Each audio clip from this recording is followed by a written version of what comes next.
对了，霍哥，你那神秘妻子消失了2年，是不是要回来了？哎，我听说你每个月给他账户打的钱，他一分没花。难道是钱给的少？哇哦！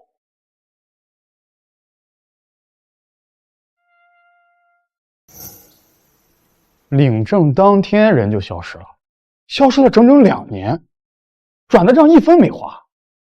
你这老婆有点意思啊！我查过他的资料，宋之义，26岁，外交司高级翻译，精通多国语言，曾经参加过多起重大外交活动和冲突地区斡旋，厉害得很。哎，至少不是花瓶。岂止不是花瓶，我听说啊，前段时间外交司有个内部通报，好像是表彰战区紧急撤离任务当中表现突出的人，里面就是宋之义。好像是说当时在战地，他不仅完成了翻译任务，而且协助医疗队救治伤员，直到最后一批侨民撤离，他才肯离开。那是他的工作职责。你少来，翻译不用上前线，要是换做其他人，哪有这种魄力？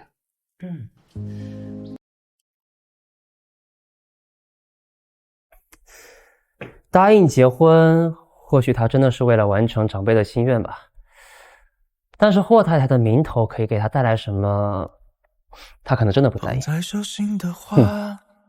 可能是他的手段吧，毕竟都能让我爷爷以死相逼。哎，如果说你最后发现宋之义并不是你想象中那样的人，那真的太他妈有意思了。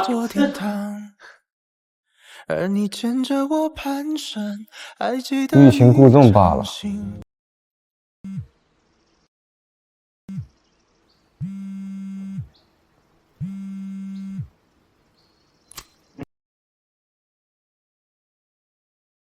爷爷，之一那丫头2年外派气倒了，应该是明天回来吧？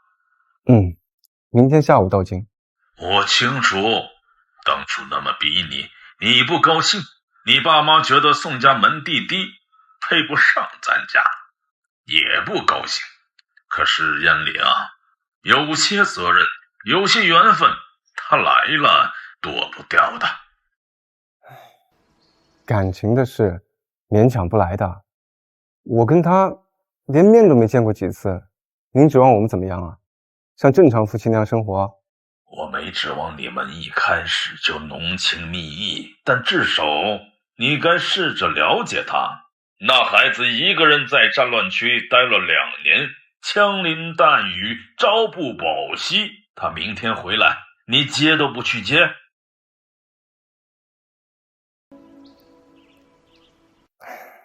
好，明天我去机场接他。这就对了吗？接回来，明天晚上举办家宴，让大家都认识一下你媳妇。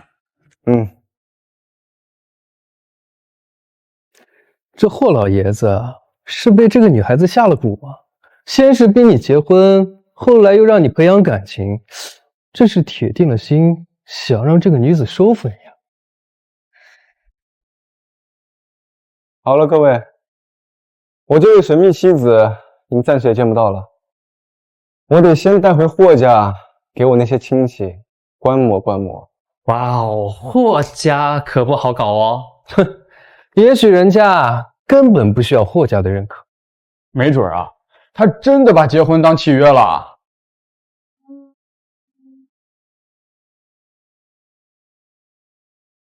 走了。哎，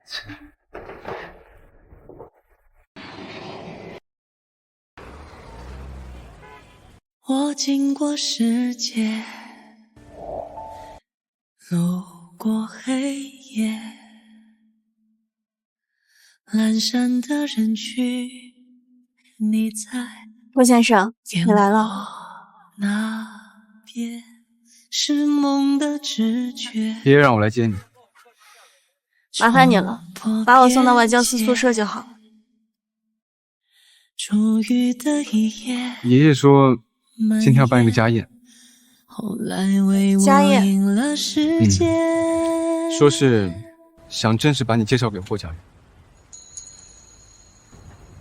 好。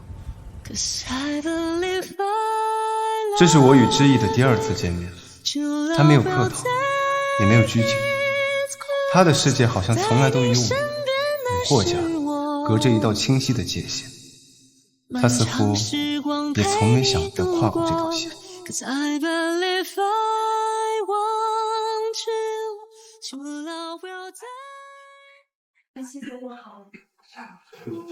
来，坐。啊，出声。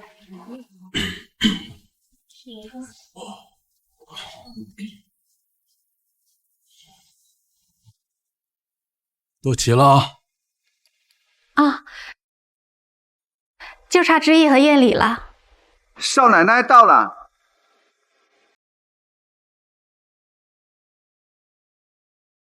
抱歉，路上有些堵车，我来晚了。哎，丫头，快过来坐。知意啊，菜还没上呢，来陪我坐这儿。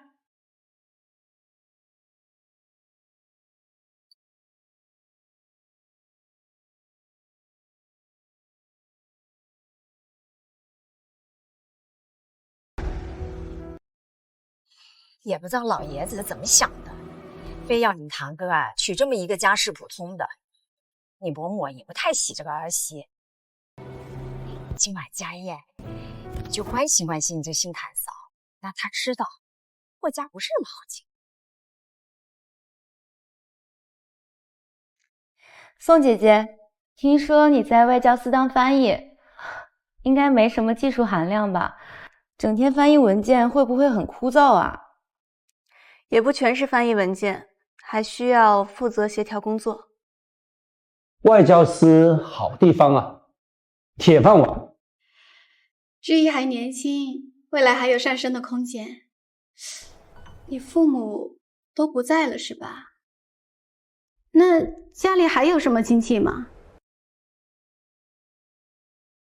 我父母在我12岁时离世了，外公前2年也走了，现在家里就只剩我一个人了。他就这样平淡地说了，没有自怜，没有遮掩吗？真是命苦的孩子呀。不过现在好了，进了霍家，咱们就是一家人了嘛。知意啊，在国外很辛苦吧？听说你去过的那些地方，条件都不太好。女孩子家的不用那么拼命。还好，工作需要。女孩子啊，还是稳当一点好。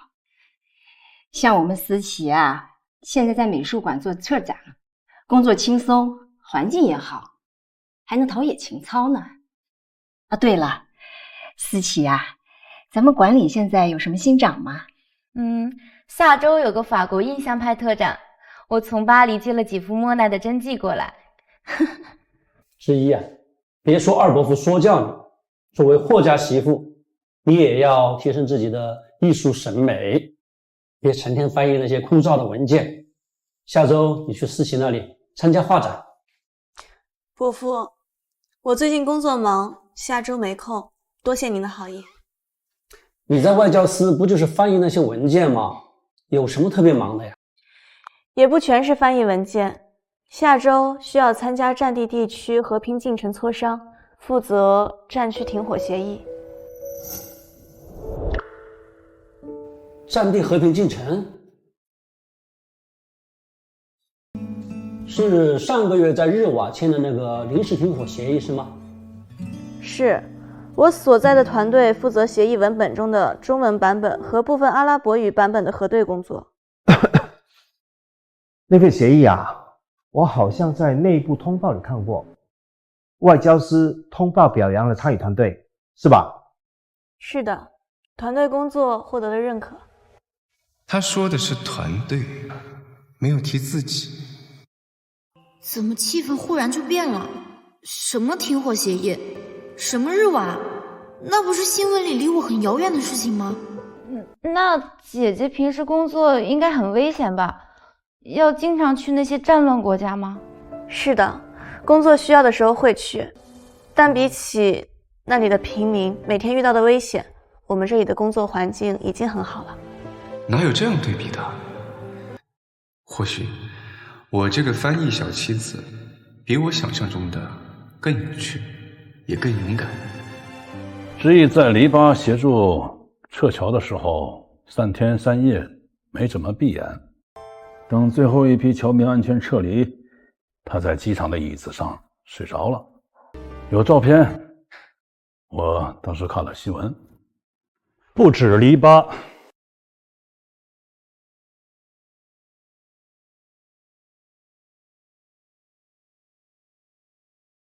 爸，路上堵车，我来晚了。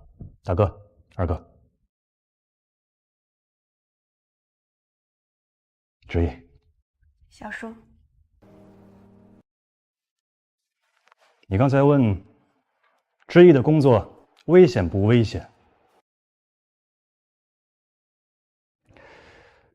我去年在西丽执行任务，碰巧遇到了知意，他为了救被困的华夏工人，一个人单枪匹马的跟当地的武装组织谈判，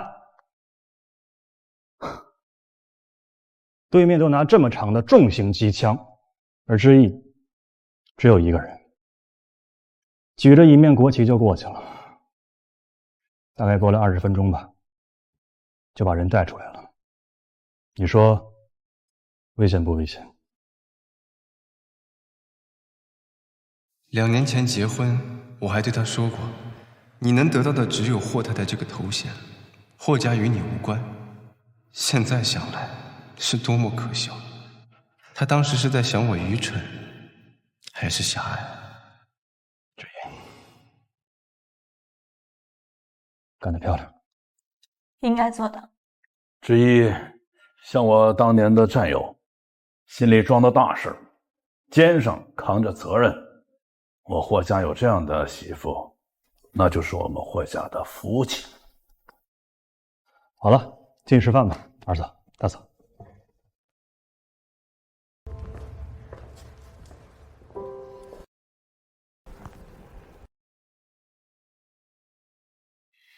知意啊，妈知道你有理想，有抱负，妈佩服你。但女人啊，归根结底还是该以家庭为重。你现在结婚了，以后有了孩子，总不能还像现在这样天南海北的奔波吧？妈，你这话说的……大嫂这话说的，我恰恰以为知意只有这么做，才能对得起霍家媳妇这4个字。后来我才知道，他的世界里没有霍家媳妇，没有京城浮华，没有无言之约。即使力量很微弱，他也一直在坚持努力，在遥远的战乱中开辟出一条条能让更多人活下去的缝。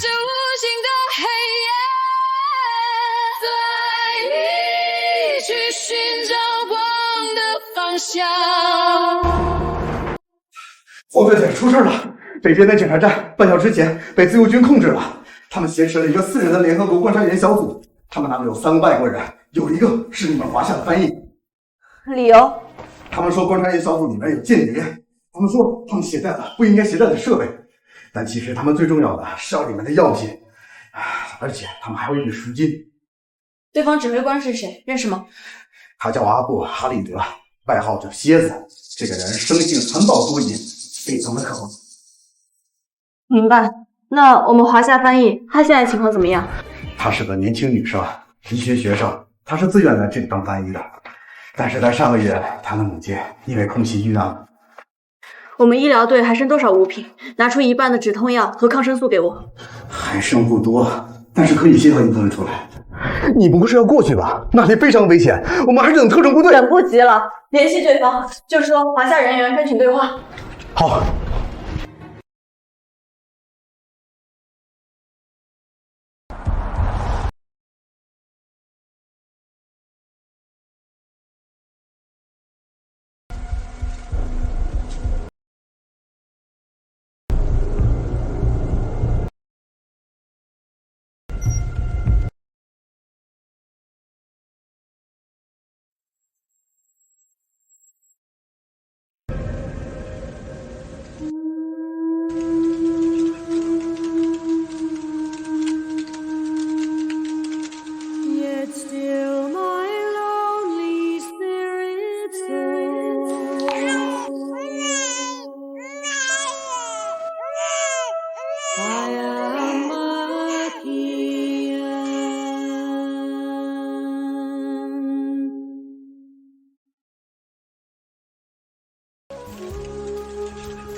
stands proudly on the hill, falling prey to man, his mortal foe. Some men know not of dignity or pride.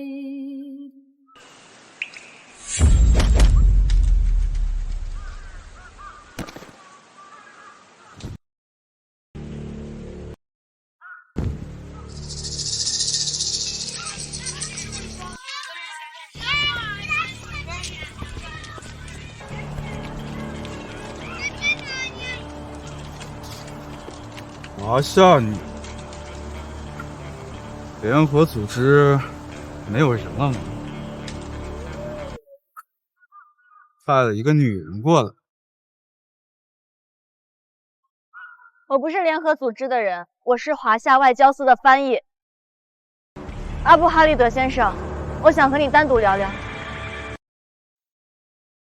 有什么话就在这儿说。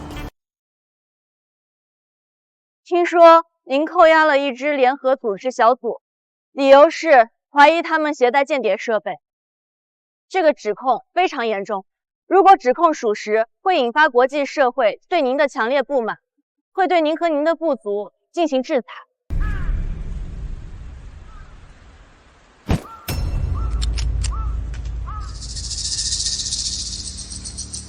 我相信你已经查清那些人并不是间谍，那么您的行为势必会引发外界对您和您部族的看法。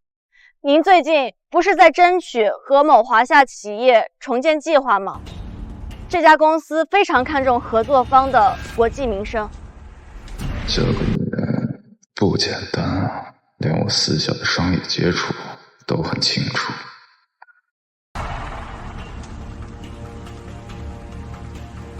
我明白您的担忧，毕竟在这片土地上，信任是最奢侈的东西。我愿意以我担保，向外宣称这件事件只是一场误会。你有什么资格？我是华夏外交司的工作人员，我可以以华夏外交官的身份为您做担保。同时，你也看到了，作为诚意，我带来了止痛药和抗生素。我知道您的部族里有伤员需要治疗。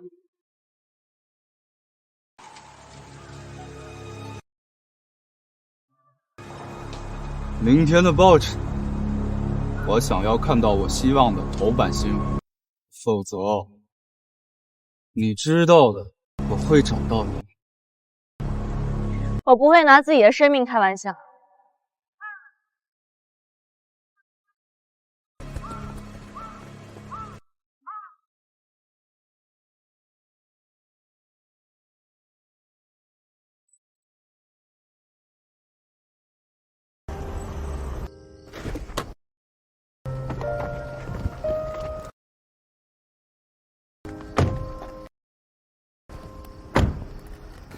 宋，你是唯一一个能在蝎子脸皮底下成功救出人质的人，你真了不起。宋小姐，真的谢谢你。把他送去医务室吧。好，来，我们走。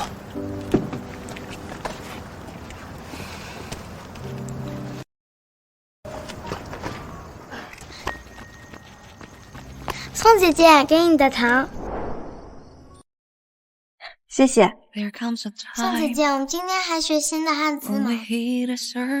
学，走吧。今天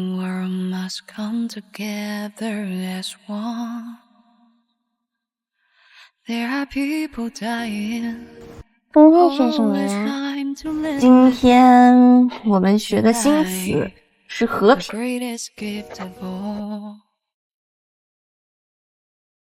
和平的意思呢，就是没有战争，安全的生活是我们向往的样子。战争是啥？战争会摧毁大家的家园，会伤害到我们。God's great big family and the truth, you know love is all we need. We are the world, we are the children, We are the ones who make a brighter day, so let's start giving. There's a choice we're making. We're saving our lives. It's true, we make a better day, just you and me. 晚上云顶老魏这儿，我约了慕白和沈玉给你庆祝。恭喜霍总在中东项目中大获全胜。好啊。哦，对了，叫上你那位神秘夫人。回国都1个月了，兄弟们还没正式见过面呢。他忙，算了吧。自从那次家宴后，他就去了外交司宿舍住，我们再无交集，真正做到了互不打扰。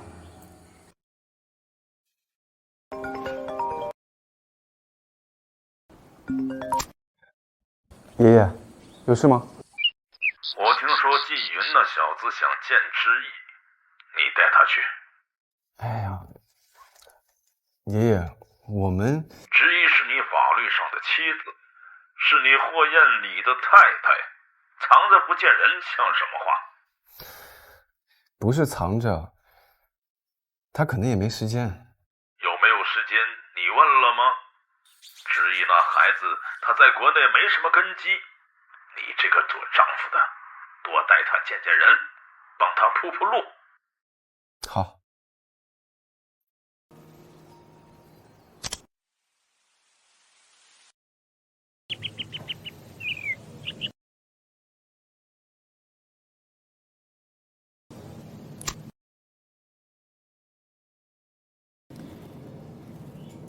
霍先生，宋小姐，季云晚上组了个局，几个朋友想见见你，你有时间吗？好，时间地点发我。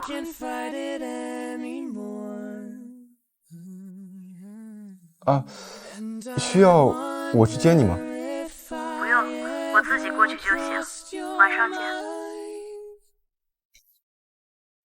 It's a quarter after 1. I'm all alone and I need you now. I just need you now. Look at you. 哎，你们说他一会儿来会穿什么样的衣服？礼服、套装，还是他那个标志性的白衬衫？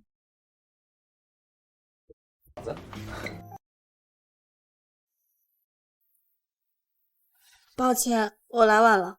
哎呀，嫂子，一点都不晚，来的正好，快坐。相处无言，懂彼此心跳，默契让浪漫更好。眼神交汇带温柔。嫂子，你在外交司工作应该很忙吧？还好，最近在整理之前外派的材料。啊，嫂子之前在日内参与战区协议停火谈判，听说过了，非常了不起。团队共同取得的成果。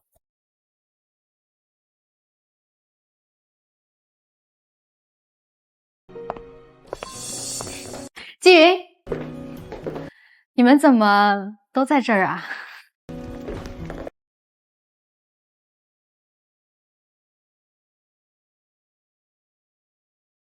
你们怎么都在这儿啊？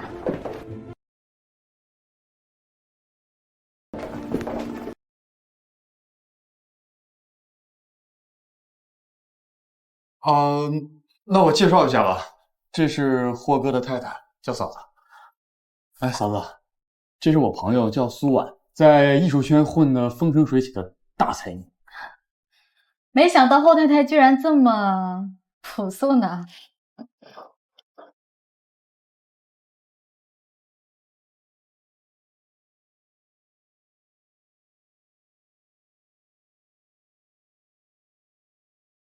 原来都在这儿啊！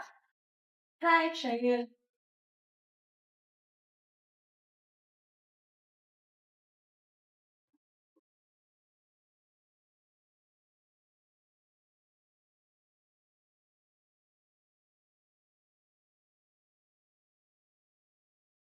哎，对了，上周看的那幅莫迪里阿尼的小幅肖像拍下来了，虽然只要300万欧，但是那个忧郁的气质啊，可太迷人了。苏婉姐真有艺术品味，我就看不出那些画好在哪儿。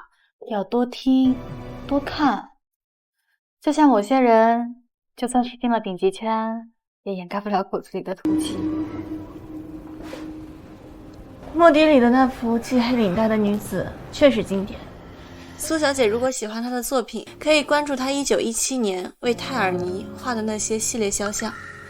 那个时期，她的风格开始逐渐成熟，更加内敛深刻。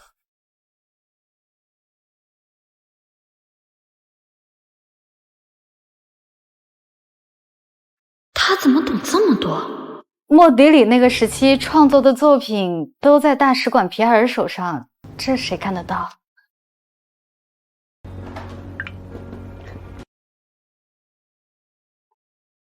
喂，皮埃尔，是我，宋之意。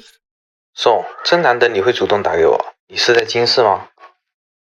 是，我有个事情要麻烦你。我有个朋友很喜欢莫迪里的作品，我记得他有一部分应该是在你这里吧？哈哈，莫迪里巅峰时期的作品都在我这儿，如果你有需要的话，我马上把我收藏的作品发给你朋友看看。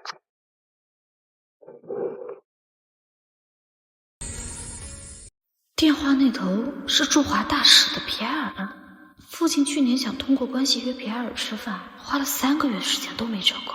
而这个穿着朴素、被我嘲讽土气的女人，一个电话打过去，对方热情的像个老朋友。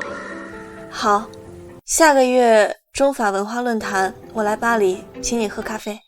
必须的，你来一定要提前告诉我。好，那麻烦你了，就先这样。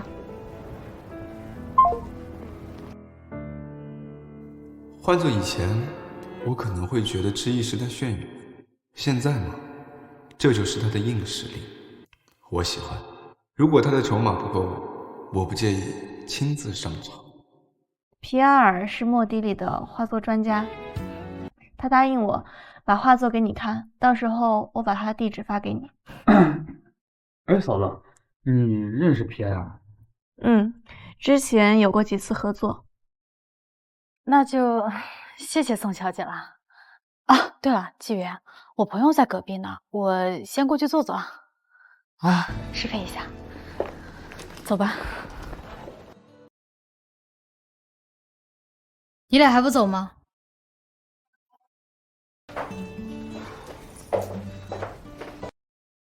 啊，嫂子，这不好意思啊，他们来我也……时间不早了，我也先走了，我得准备明天开早会的材料。哦，我送你回去。不用了，我已经叫了车了。那我送你到电梯。好，再见。拜拜。你留下的芬芳，还在岁月里飘荡。今天麻烦你了，还要出来陪我应酬。没事，应该的。少喝点酒，你脸色不太好。他主动关心我，这还是第一次。藏在心底的中央，苏回的坦荡，没被岁月磨去锋芒，那些没说尽的翅膀。霍哥，快来，正聊你呢。说我什么呢？哇，真的，刚刚嫂子在这儿，我没好意思说。我活了30年，我第一次见到这样的女人。没错，专业素养很高，而且不张扬。关键是，好像并不在意我们怎么看他。哎，那我们敬嫂子。哎，来吧，干杯！一个。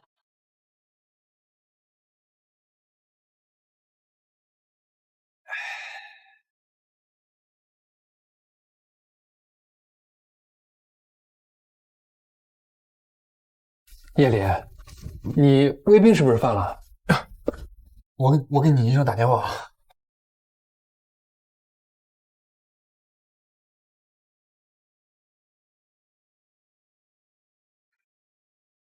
我手机落在这儿了，这是怎么了？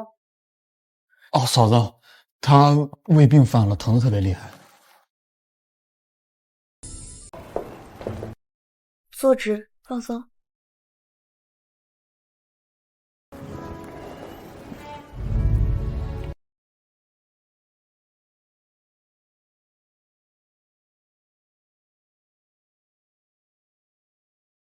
于是我贪恋着某些瞬间，让星光点亮彼此双眼，阴阴笑语有一些，灿灿期许有一些，此刻才是真切。现在感觉怎么样？有没有好一点？好像是好点了。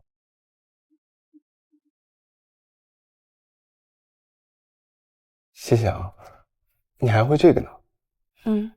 我母亲是医生，我学了些皮毛。胃病不能喝酒，尤其是空腹。我送你回去。不用了，车已经到楼下了。我刚刚做的只能缓解，如果痛的话，还是要去医院。不要吃刺激性食品。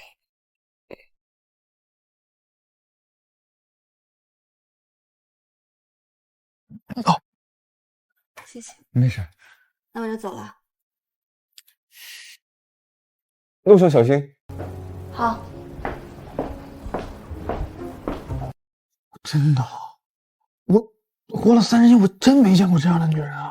这个专业的手法，寻找穴位的精准度，没有8年10年是做不到的。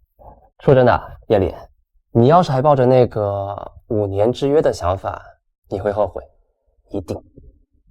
沈玉说的对，或许当时的我早就开始后悔了，后悔从未真正去了解他，就轻易用5年之约将他推开。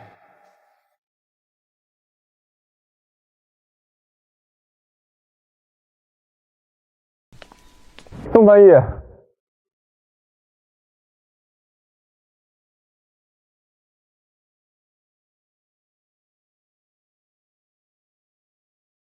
我想请你吃个饭。昨天的事应该有个正式的感谢。这附近有家很不错的湘菜。霍先生，我7点50要回部里交还设备，只能就近解决。霍先生，您如果不介意的话，这附近商场里有简餐。不介意。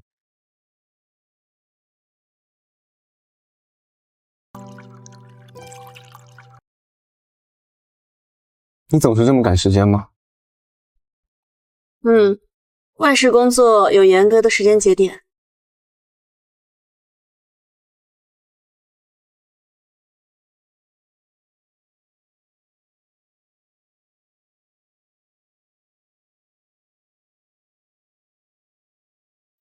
你的手腕……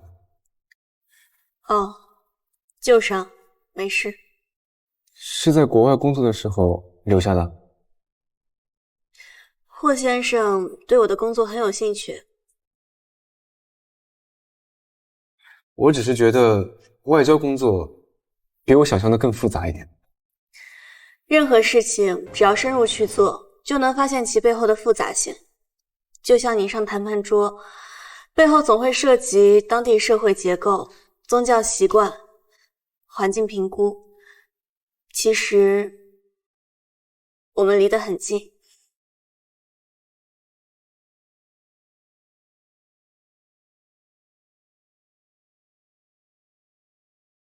7点了，我该走了。我送你。不用了，就几步路。多谢您的晚餐。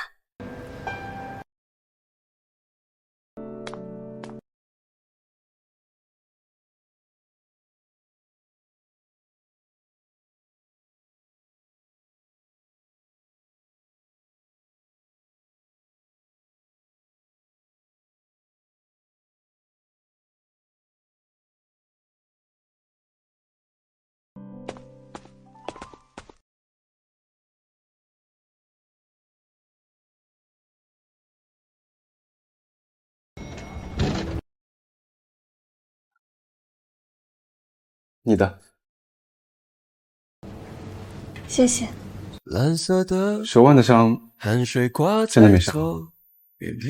没事，只是偶尔会麻，习惯了。咖啡红，光线太胡闹，你干嘛趴在桌上？霍先生，又再见。在笑，流成色丝间的我的心跳。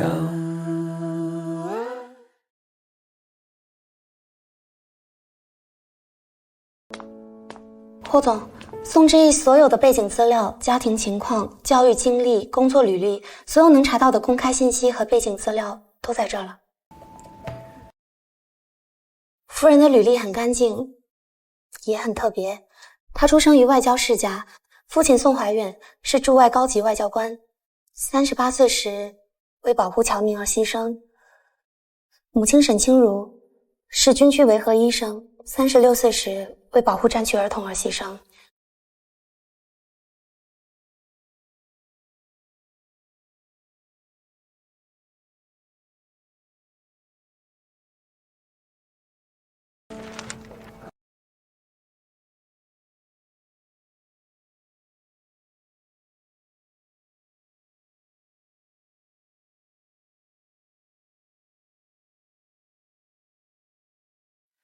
天灰色像倒映的深海，脚下的影子被拉长不回来，心跳却还不肯停下来。如果风能推着我飞，越过这世界的边界。他失去过至亲，背负着沉重的过去，依然选择在战火中救人。那一刻，我也理解了爷爷说过的话，他心里装着更伟大的东西，他身上有山河的种，所以他对霍太太这个头衔，霍家的所谓资源人脉根本不在乎。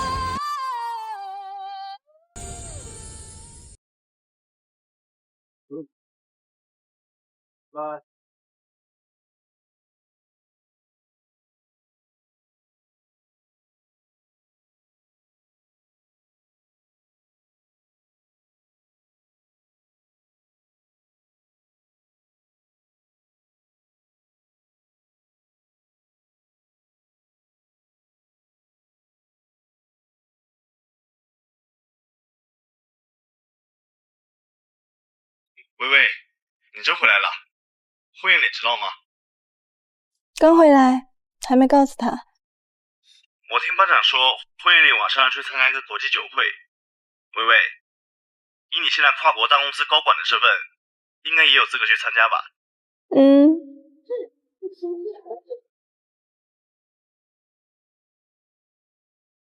林小姐，你知道要做霍家的儿媳需要具备哪些要求？伯母，我和艳丽是真心相爱的。林小姐，做霍家的儿媳不是光有爱情就可以的，需要管理家族的慈善基金，需要和各方打交道，而这些都是从小耳濡目染，需要家世背景的支撑，还需要一种与生俱来的从容。我可以帮你，让你出国。去最高的学府，你还年轻，应该去追求更广阔的天地，而不是困在一段不被祝福的感情。不用，我可以自己努力的。你不妨打开看看。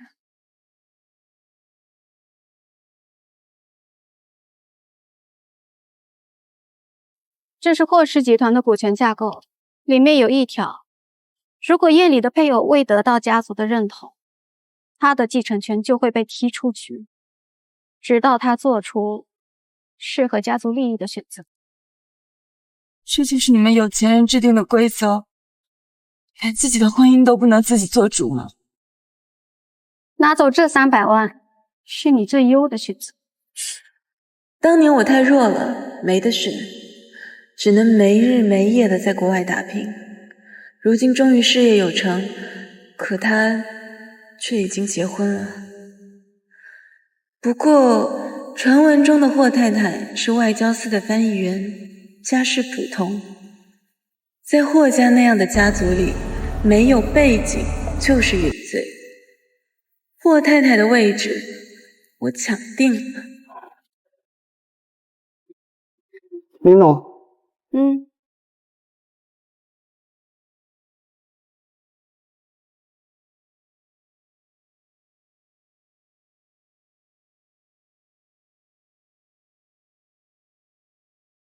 这封请柬是外交司与驻华大使馆联合举办的经贸合作论坛闭幕酒会，还要求协办出席。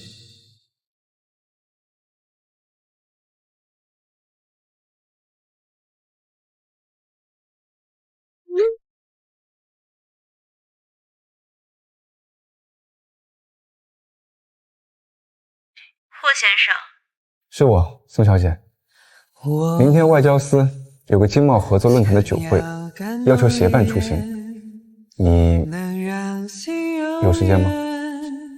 时间地点？明天下午3点，国经贸酒店的宴会厅。好，我会准时到。那我去接你。我自己去就可以，从外交部过去很方便。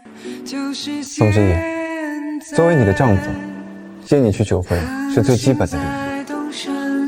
好，6点半，外交司西门。北极星变换着柔波，要穿越多少宇宙的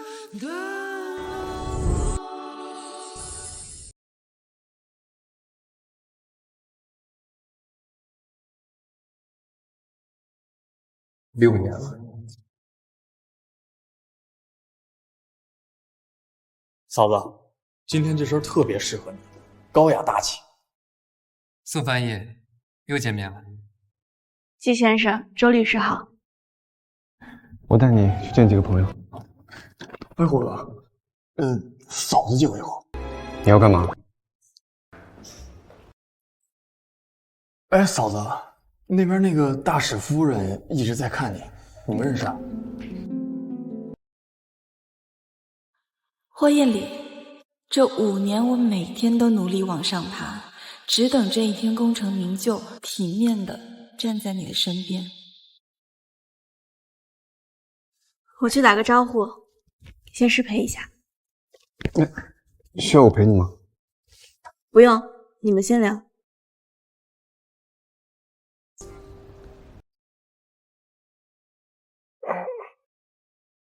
咋着？宋，我真的没想到今天居然会在这儿遇见你。这2年呢，我很想你。夫人，我也很想念您。林小姐，您自便，我要跟我的老朋友啊单独交谈。这2年怎么样？一切都好。雅茹怎么样？挺好的，她一直说呀，很想见到你呢。哎，嫂子居然跟大使夫人认识啊？看样子他们关系匪浅。看来咱们还是把他给看浅了。他一直说呀，很想见到你呢。你是我们全家的大恩人。哎，你先生来找你了，我就先不打扰你们了。宋，有空我再来找你。好。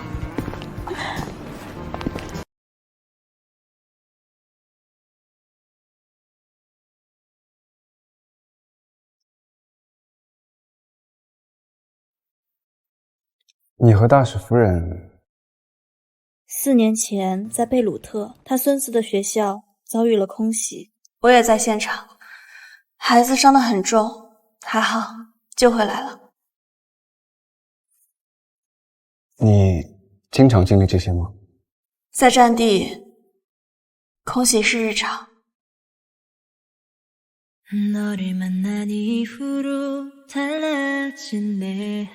能跟大使馆夫人搭上话，还不是靠着霍家给的身份耀武扬威？好，不是爱显摆吗？今天就让你在这些身份高贵的外宾面前显摆。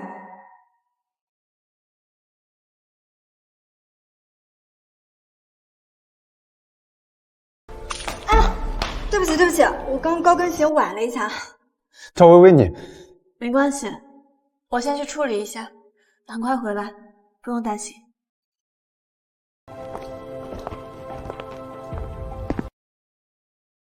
赵薇薇，你最好是真的不小心。我就是不小心的呀。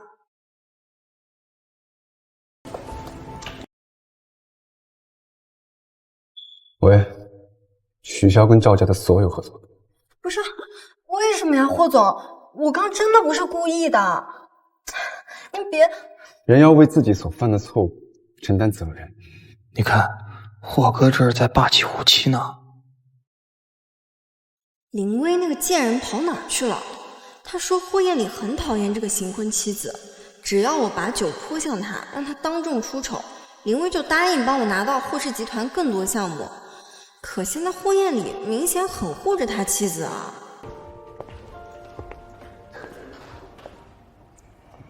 你还好吧？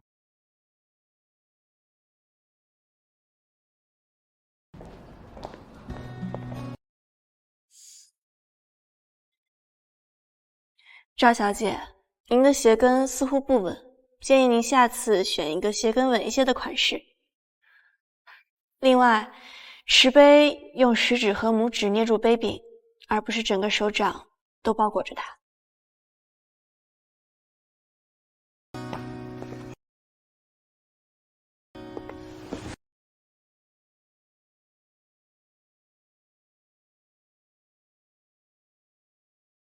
他刚才很明显就是故意的，你真不生气啊？确实，因为他，我损失了一件衣服和干洗费，但情绪波动会影响我的判断力，保持冷静才能在这里不失礼。看见没有，什么叫降维打击啊？赵家丫头那点小心思，在嫂子面前就跟小孩过家家一样。呵呵。你愿不愿意以霍家女主人的身份参加霍家家宴？你愿不愿意以霍家女主人的身份参加霍家家宴？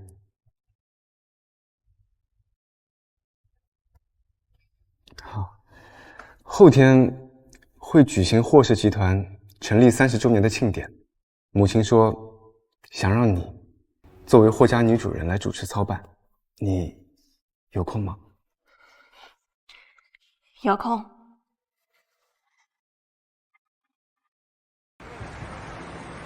之一啊，今天要辛苦你了。宾客名单你看了吗？看过了，今日到场宾客87人，家族成员28人，商业伙伴47人，政界朋友12人。名单已经按照您的要求改过3遍了。最终码在这里。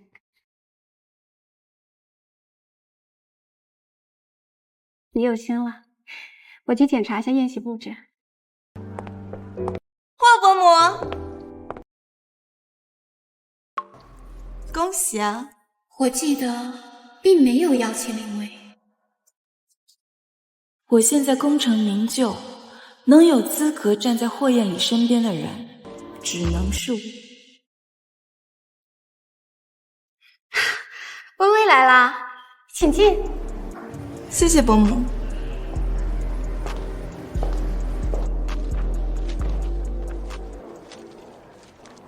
有些宾客痛风或者海鲜过敏的，我都已经备注好了，再去安排一下。这个我曾经认为配不上霍家的儿媳妇儿，竟然如此优秀。看到了吧，这才是霍家长媳该有的样子。爸，我早就跟您说了，您这个孙媳妇找的实在是太好了。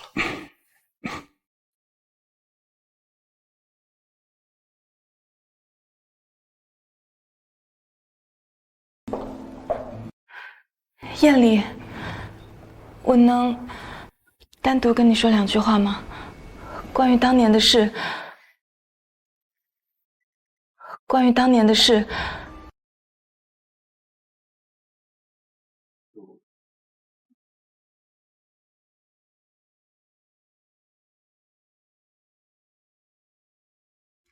妈，爷爷的药膳可以上了吗？再温下去，怕药效会被影响。好，现在上吧。夜里，二伯说要找你，说有几个合作伙伴想认识一下你，在东侧休息区。这还是他第一次在公开场合这样叫我夜里，而不是霍先生。好，我过去，你去一下。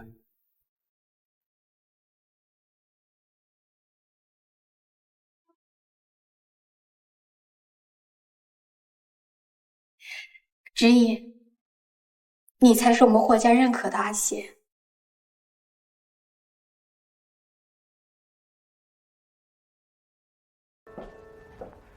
宋翻译，今天真是辛苦你了，忙前忙后的。听说你和燕李是形式婚姻，5年之约结束就离婚。听说你和燕李是形式婚姻，5年之约结束就离婚，真可怜，守着一个不爱自己的男人，还要在这里装贤惠。你以为这样就能赢得霍家的认可？这位小姐，你很闲吗？什么？花这些时间打探别人的婚姻状况，对你的人生没有任何益处。你知道我和霍燕里是什么关系吗？这位小姐，我还要主持宴会，先失陪了。霍家媳妇的地位只能是我的。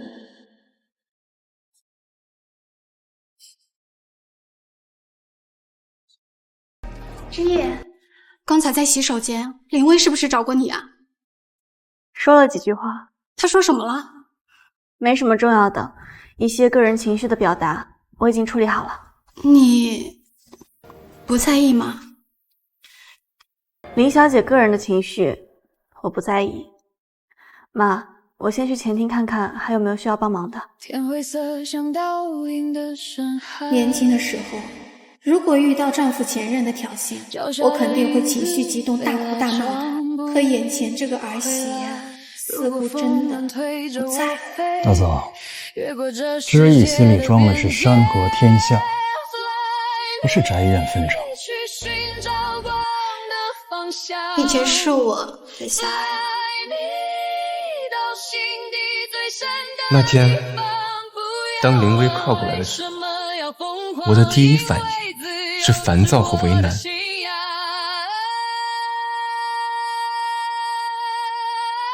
而知意出现后，我烦躁的心像是得到了安抚一样，瞬间平静下来。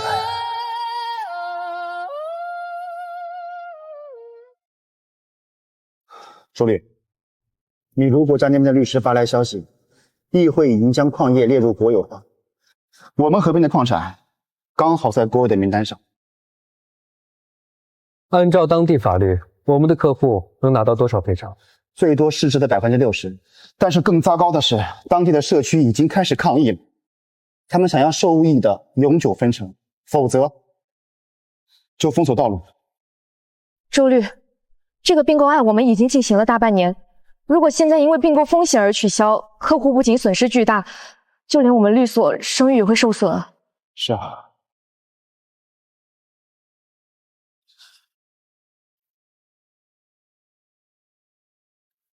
喂，霍哥，麻烦你把嫂子电话发我一下。你找她什么事儿？是这样的，我现在这边遇到了一个南美特别难搞的案子，听说嫂子之前在那边待过，了解当地人的习俗，所以我想请她帮帮忙。好，我把你嫂子的联系方式发你，但是她平常工作挺忙的，你要有边界感，别累着她。知道了，霍哥，等我拿下这个案子，我会抽出30%分给嫂子。你嫂子不在意这些，如果你真想表示，就把钱捐到和平事业上。完全没有问题，原来霍哥这么支持嫂子事业呢。号码发过去了。好。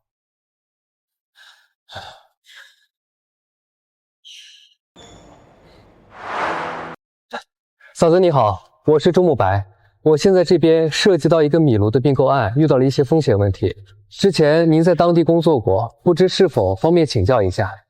周律师好，如果问题不涉密，可以电话说。我们代理的一个米卢矿场的并购案，现在遇到的问题是，当地社区要求我们永久性收益分成，并且环境许可迟迟批不下来。具体在哪个矿区？阿普里马克大区。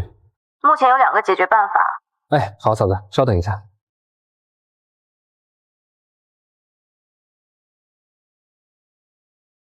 嫂子，您说。第一，立即启动社区协商程序，不要找当地律师，要找当地教会或民间组织的人牵线。第二，如果时间来不及，就把交易结构改为分阶段付款，把获得社区正式同意作为第1阶段付款的前提条件。这样，你去找一个当地叫玛利亚的修女，她在那里做了30年社区工作，当地长老很信任她，可以提我的名字，我把她的联系方式发你。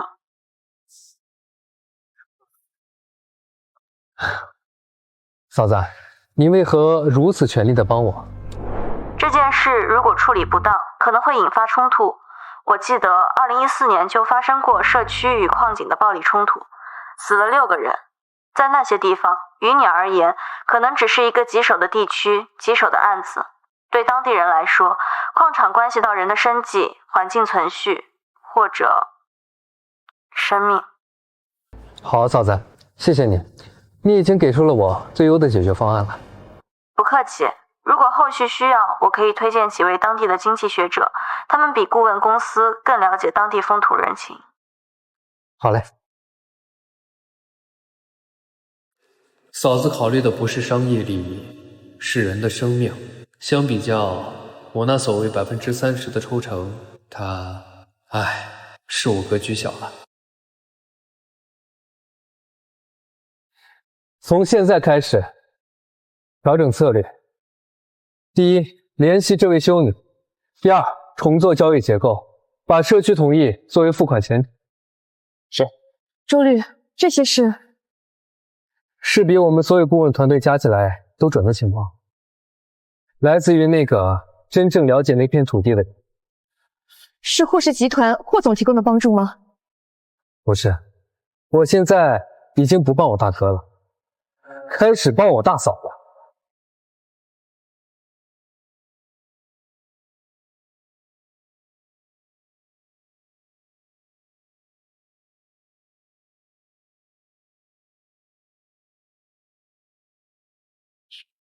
给你打电话不接，发消息不回，我不得已才来找你。林薇，从你5年前拿钱走的那一刻开始，我们这已经没有任何关系了。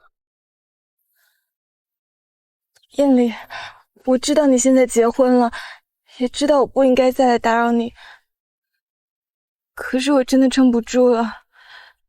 这5年，我每一天都活在后悔和痛苦里。当年你妈来找过我3次，每一次都对我施以压迫。她说如果我不离开，就会让你失去霍家的继承权。艳丽，我那么爱你，我怎么可能让你为我失去一切？所以我才拿钱走了。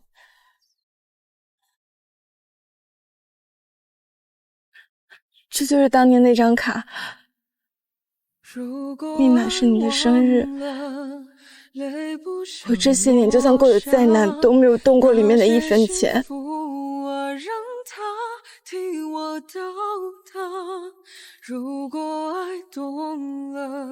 你为什么现在才告诉我？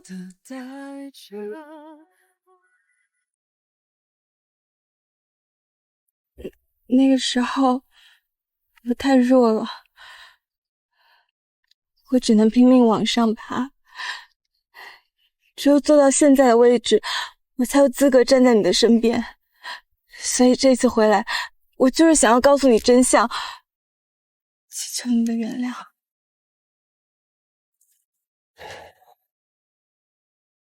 林薇，如果当年你真的那么爱我，为什么不在走之前告诉我这些？为什么不给我一个选择的机会？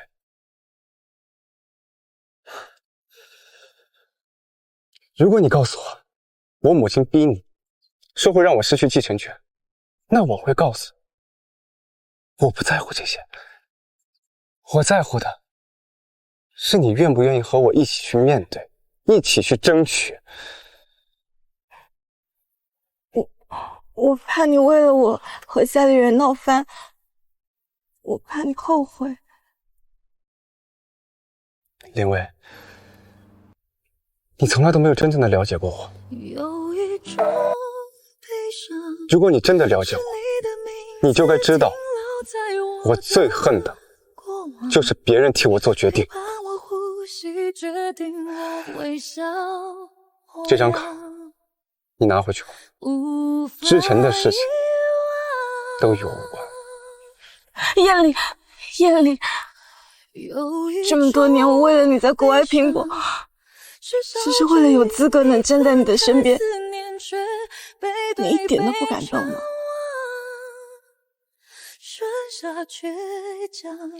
林薇，你感动的一直都只有你自己而已。我们的感情早就是过去式。有一种悲伤，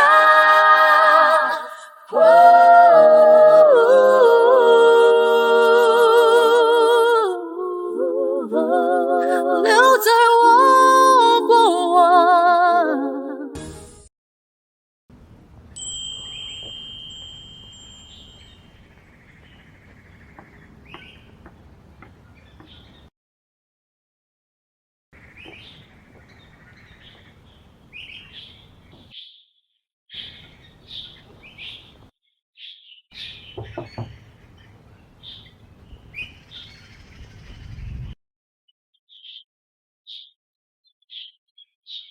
不行，就打扰到你吗？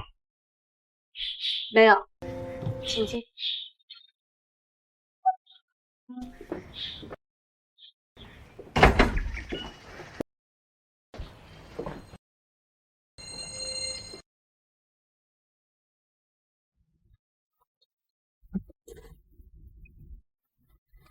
你不舒服吗？哦，手腕之前有后遗症，吃点止痛药就好。你经常这样？习惯了。习惯了，又是这个词。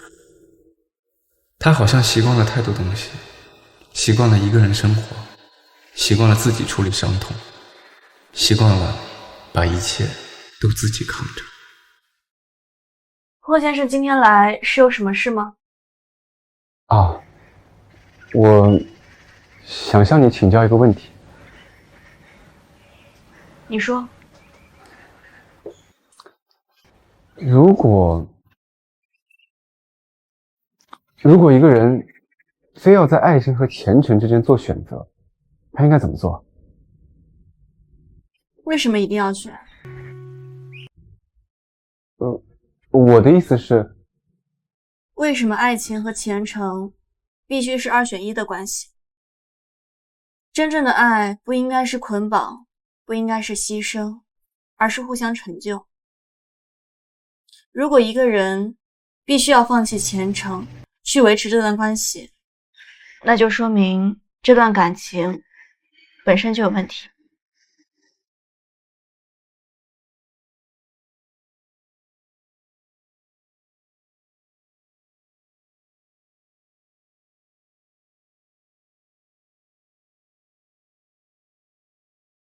健康的爱应该是2个人变得更好，都能追求自己想要的生活。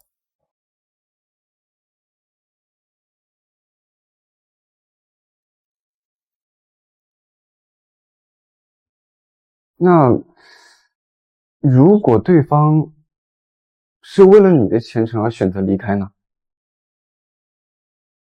那就要看他的动机。如果对方为你着想，那说明他还是在乎你的，只不过方法错了。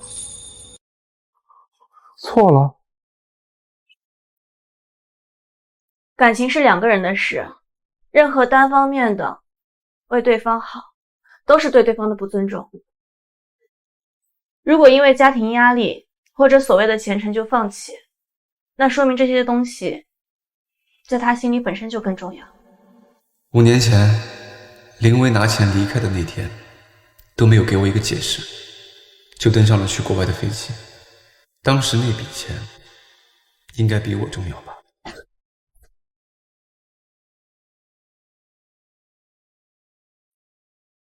谢谢你啊，我心中那点困惑已经解开了。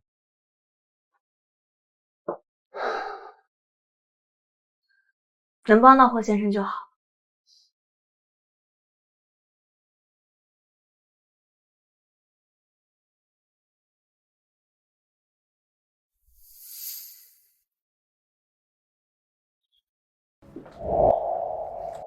喝口水吧。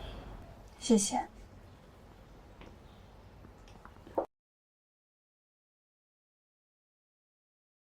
在做什么项目？战区儿童保护和他们的教育，这些地方我去过，还算比较熟悉。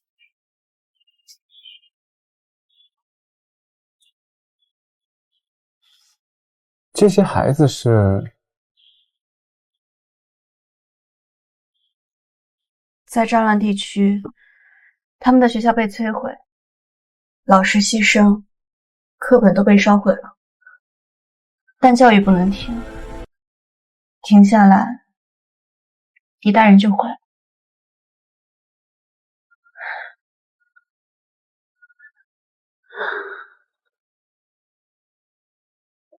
你做这个多久了？从境外教司就开始了。外交司就够你忙的了。那你们需要帮忙吗？资源、资金或者其他方面什么的？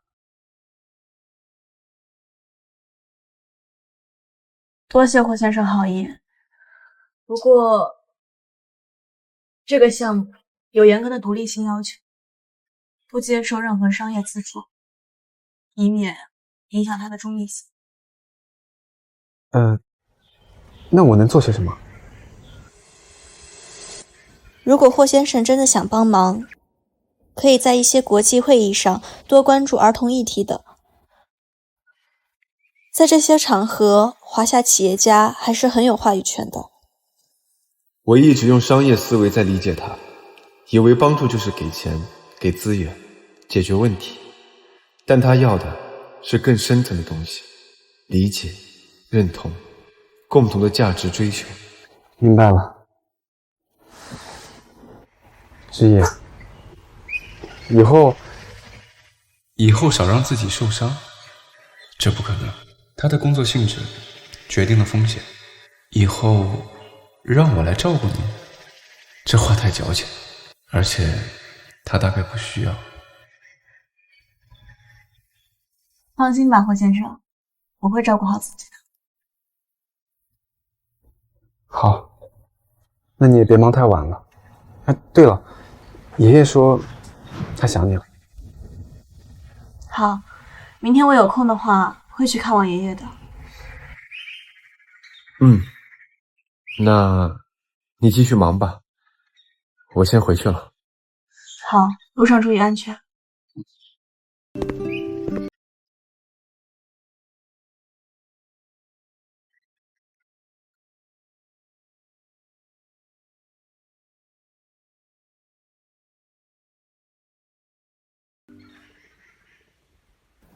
他的世界是救一个孩子，建一所学校。在我当时的世界里，只有商业版图、利益博弈、情感纠葛。相比之下，我的世界太小。那时的我已经意识到，如果想要跟上他的脚步，要走的路还很长很长。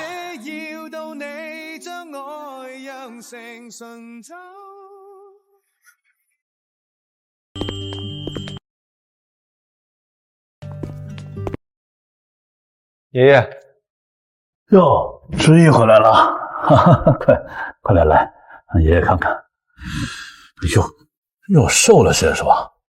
是不是忙着工作，没好好吃饭呢？没有，最近饮食很好。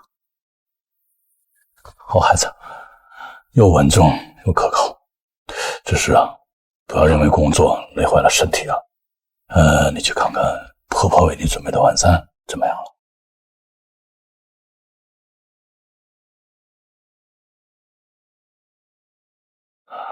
燕林啊，跟我来书房。燕林，你近来有些不同啊，眼里有人，心里有个惦念，真像是个把妻子放在心上的丈夫了。爷爷，从前是我不懂事儿，辜负了爷爷的期望，也慢待了他。至于那孩子啊，性子静，骨头硬。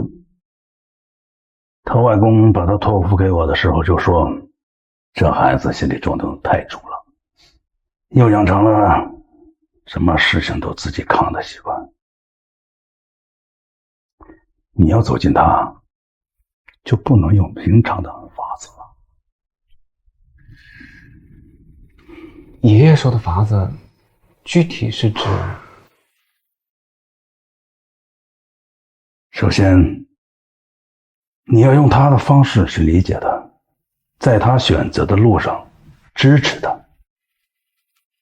哪怕他说不需要，你也要稳稳地站在他能看见的地方。我记住了。光记住还不行，你得学会接受。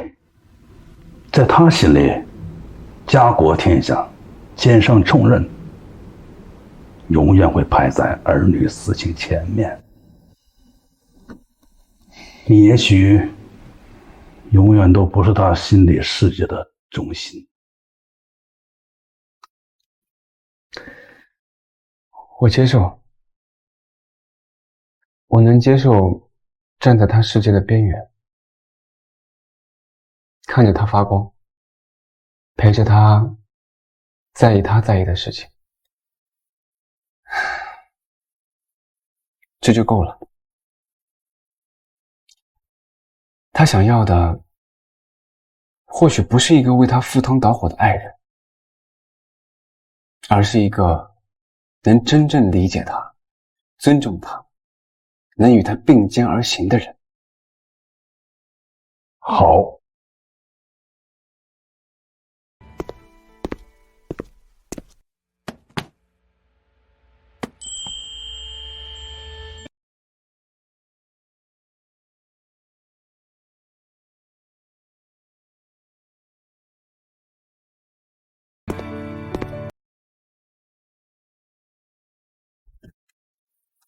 这是你奶奶留下的，她说要给霍家真正的媳妇。4年前我没拿出来的，是因为我觉得时候未到，你也并没有做好准备。现在我觉得是时候交给你了。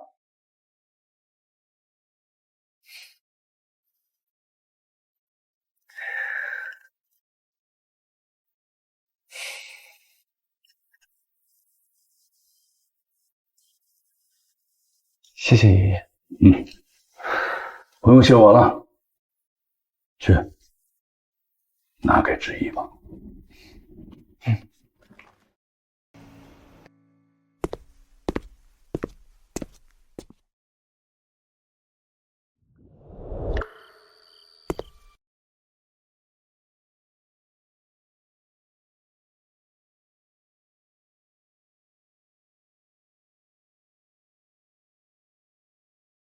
和爷爷聊完了，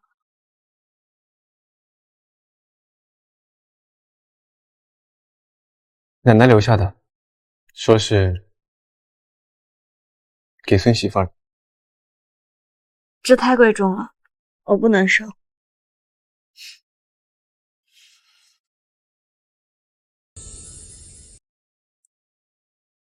我所做的一切，都只是因为在婚姻期间，我是霍家的媳妇，这是我应该做的。但这不代表要违背5年之约的本质。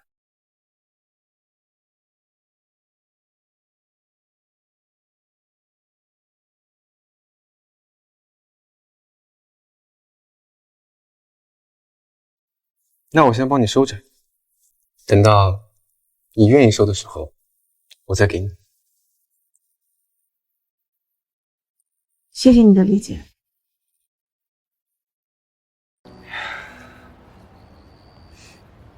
不是理解，是尊重。我尊重你的选择，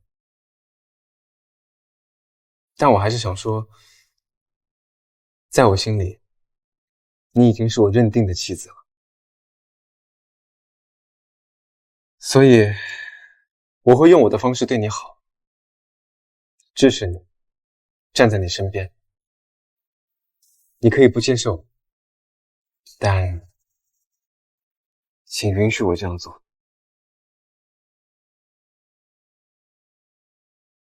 霍艳丽，我并不需要轰轰烈烈的爱情，我需要的是一个和你并肩而行的人。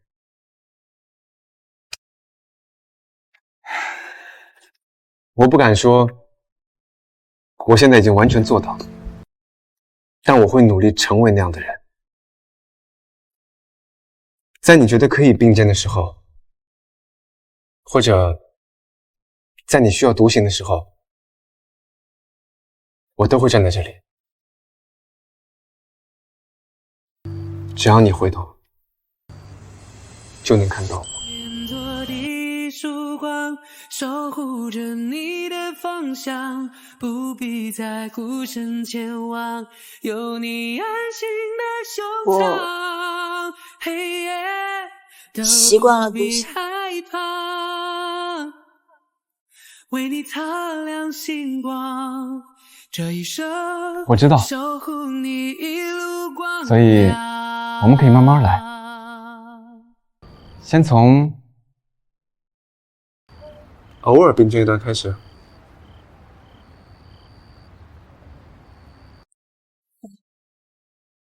这或许才是最适合我们的开始。对了，过2天我要出差了。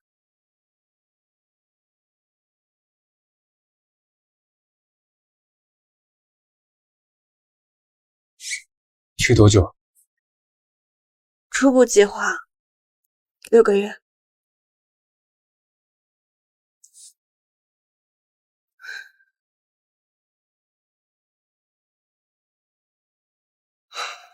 好，那到时候我送你。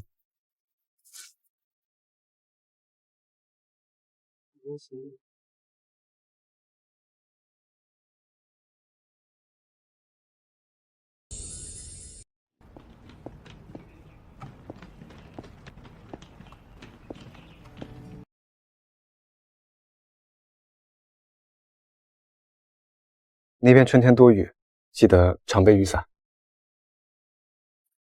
好，我会多注意的。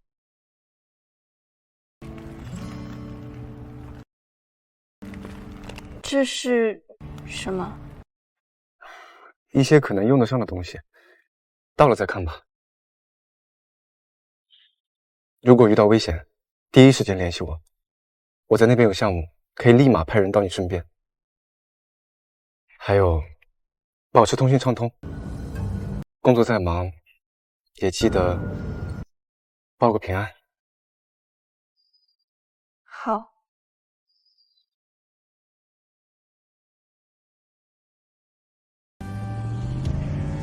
不再是无尽的沉默和未知的2年，这一次，我们之间有了一条很细的线，虽远却连。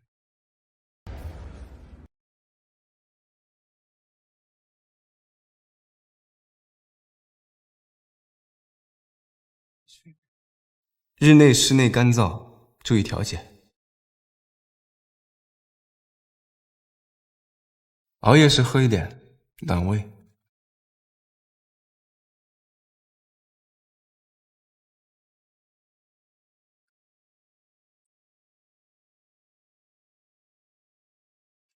山河远阔，人间烟火皆可寄。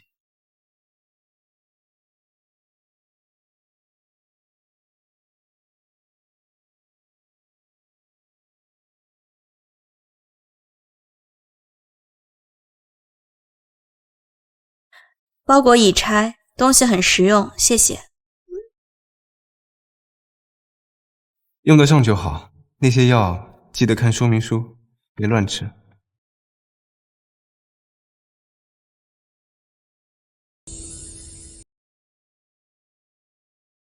好。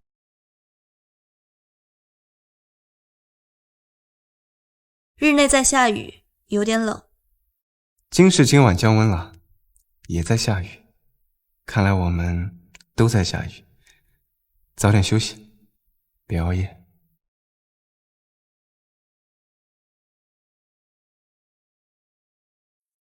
这就休息，你也是。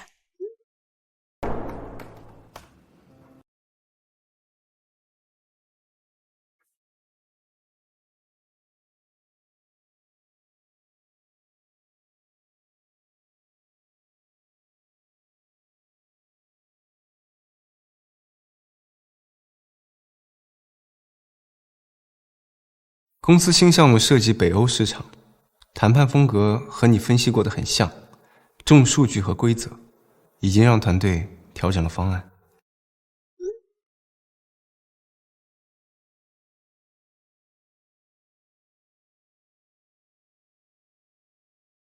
北欧人重视公私分明，非工作时间尽量不要谈工作。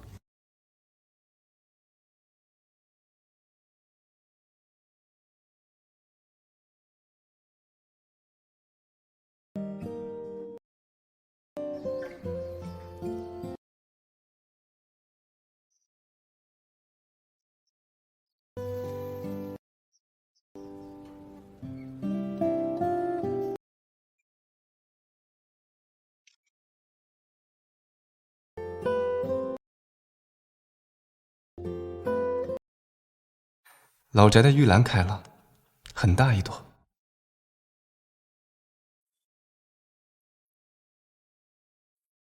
玉兰很漂亮，今天路过湖边，看到天鹅带着幼鸟。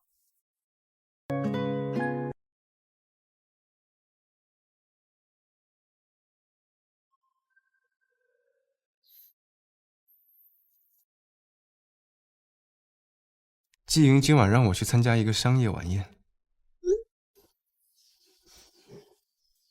去吧，不过你胃不好，少喝酒。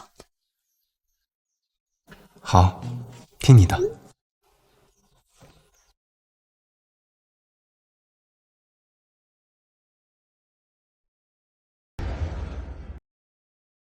哎呀，我说霍哥呀，你现在真是深居简出啊！我约你10次，有8次你都拒绝我，怎么？咱们放荡不羁的京片太子现在彻底从良了？家里有人管了，得自觉。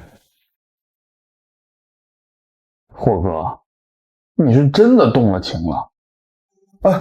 上回酒会，王董还问我说：“这个霍太太是什么来头啊？怎么能把咱们霍总治得这么服帖？”他不需要说服谁，是我自己愿意。挺好，嫂子值得。霍总，最近听说你在搞什么国际公益基金，这不是你的风格啊？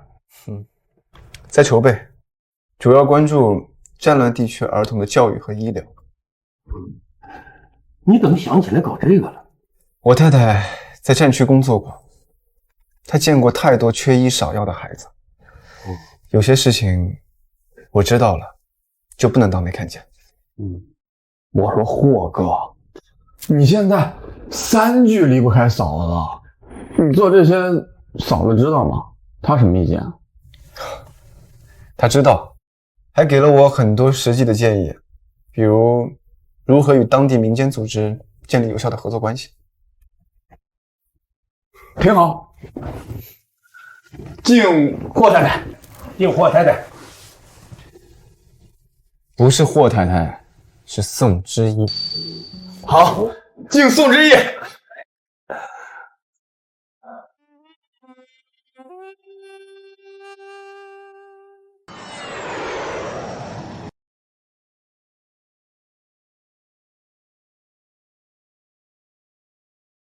路上还顺利吗？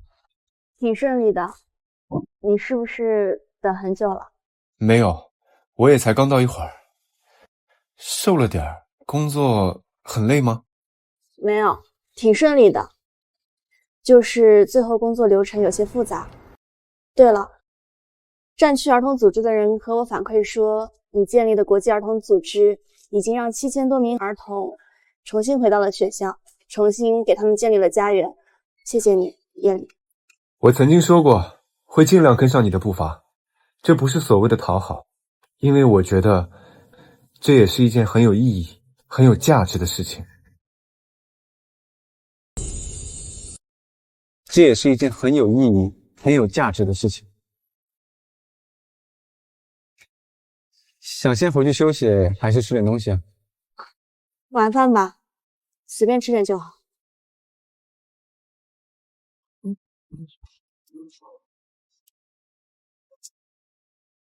霍哥，听说嫂子回来了，正好赶上晚上校庆晚会，你带着嫂子一起来，我们顺道给嫂子接风洗尘了。我可以去。好，我带她过去。可以吗？你如果累的话呀。没事。其实他们经常在给基金里面捐款，我一直想当面谢谢他们。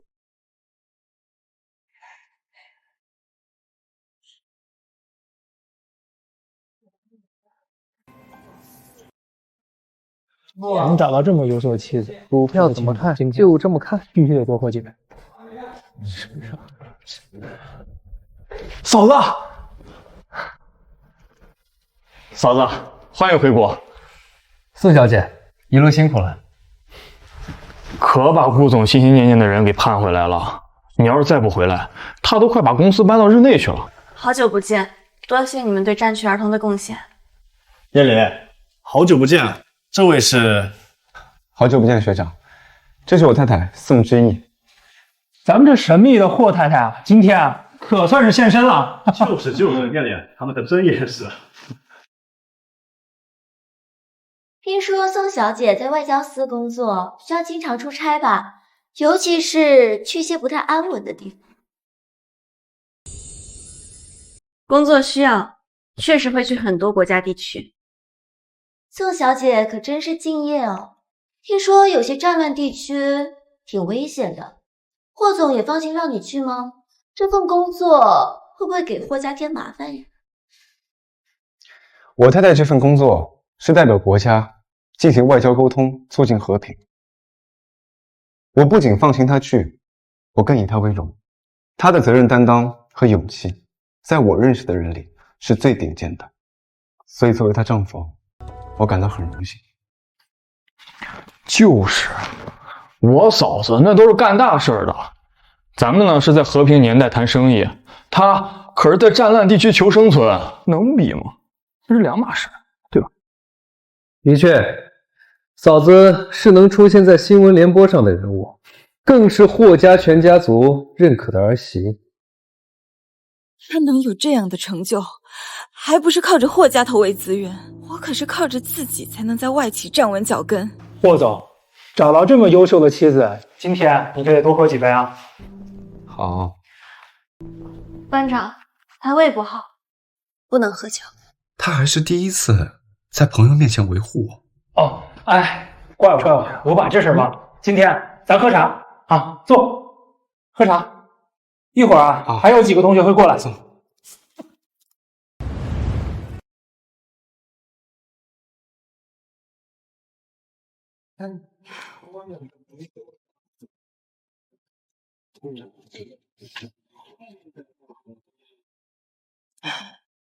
宋之义，你真是好手段。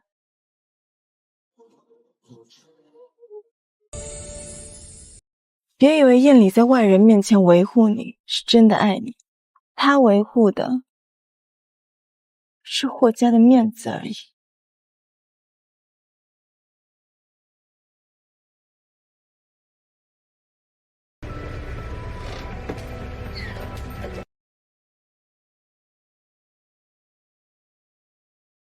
林小姐，找我太太有事吗？燕里，你难道就看不出来吗？他根本就不在乎你。他要是在乎，看到我这样挑衅，他一定会崩溃，一定会找我茬的。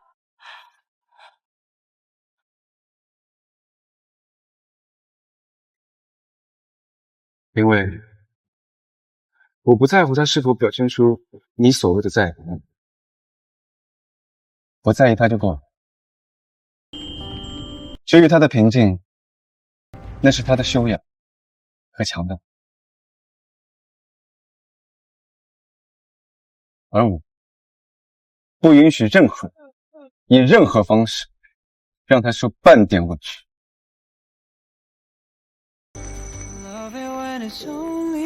霍太太，我们回家。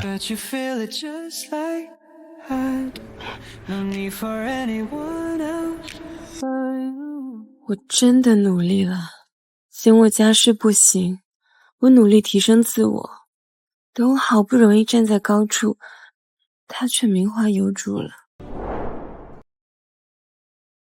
宋之义，林小姐，能跟你聊聊吗？就几分钟。可以。我认输，彻底认输。林小姐，我不觉得我们之间有什么输赢可言。是吗？可在我看来，我们之间就是一场战争。我用尽了办法，努力提升自己，制造各种偶遇，以为只要让你难堪，就可以动摇它。现在看来，我的这些招数在你面前就像笑话。林小姐，你有梦想？什么？什么？我记得你是外企驻华高管，你还有什么更大的目标吗？驻华总裁不是那么好当的。我本来以为做到高管就可以站在霍艳丽的身边，不如找一个靠山。把人生寄托在别人身上，终究是空中楼阁。你很优秀，你很好，你可以靠自己走出一条更精彩、更独立的路，甚至比他们更高、更远。宋之义，这一刻我才知道为什么他们都喜欢你。我以后还能联系你吗？不是关于霍艳丽，在我想找人聊聊的时候。有时间的话，当然可以。林小姐，我还有事，我就先走了。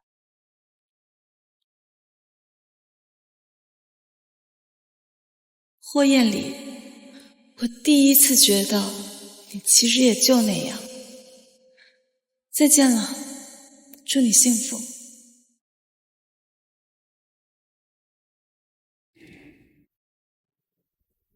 艳丽啊，你和之毅的5年之期快到了吧？你怎么想的？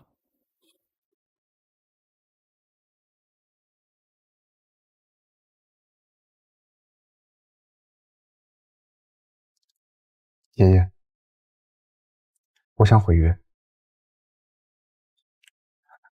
看来我当年的决定并没有错。不过艳丽啊，有一件事儿我一直没告诉你。什么事啊？其实当年我和沈爷爷的约定首选不是你，不是我。对，是霍征、李小树。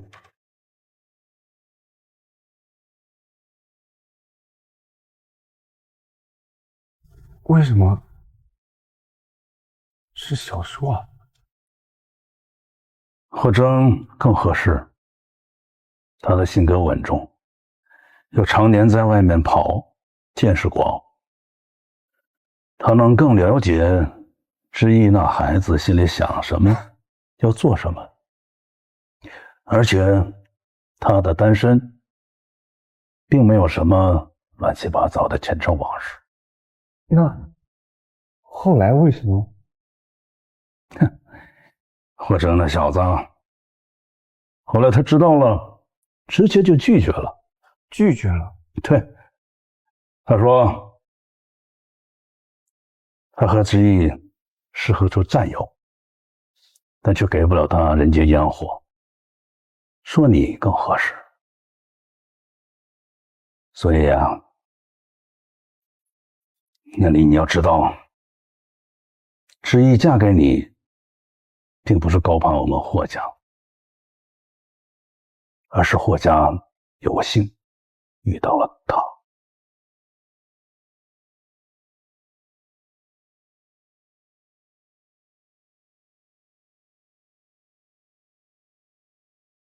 有些机会看似是束缚，实则是馈赠。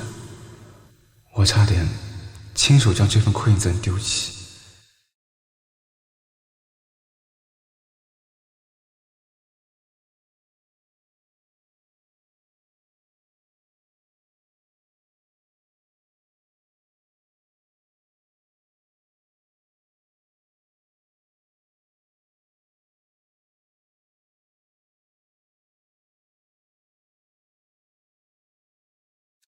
宋之义，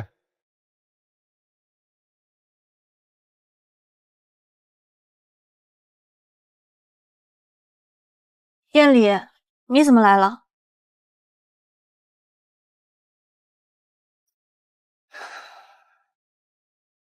之义，关于我们俩的婚约，当年你外公和我爷爷具体是怎么商定的，你知道吗？知道，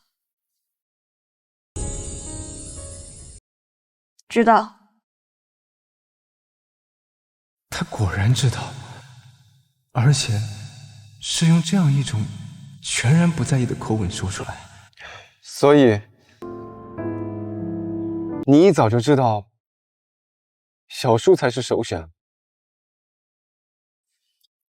外公和我提过一嘴，说有2个人选，可能是爷爷更属于你吧，最后选了你。其实你一开始跟我说5年之约的时候，我心里是松了一口气的。对于我来说，5年可以让我履行好责任，5年期到，我可以没有负担的去做自己想做的事情。当时的我一直以为自己才是那个提出契约、掌控全局的人，可后来才发现，那5年是他早已默默计算好忍耐和尽责的倒计时。对了，我的借调任命书下来了，这2天应该就会走。去哪里？要多久2年，去中东。已经确定了吗？没有任何回旋的余地了吗？没有，已经在最后流程了。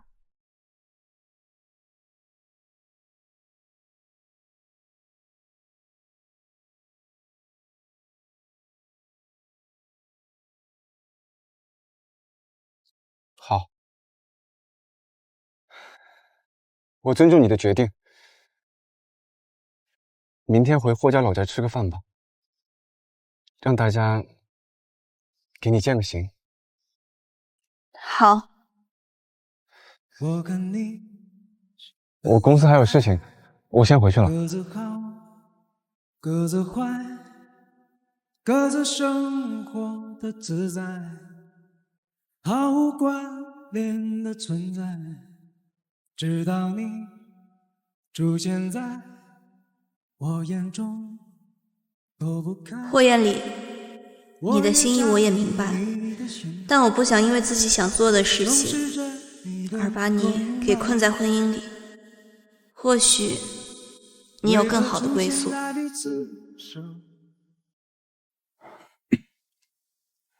艳丽呢？艳丽，他说是在公司处理一个紧急的项目。什么紧急项目？能比给之言践行重要吗？之一啊，以前是妈不对，我心也小，眼界也窄，满脑子只有门当户对、面子排场那些虚浮的东西，总觉得你和艳丽不配。但我看得出来，现在他是真把你放在心上了，你能不能再给他一个机会，等等他？别逼孩子了。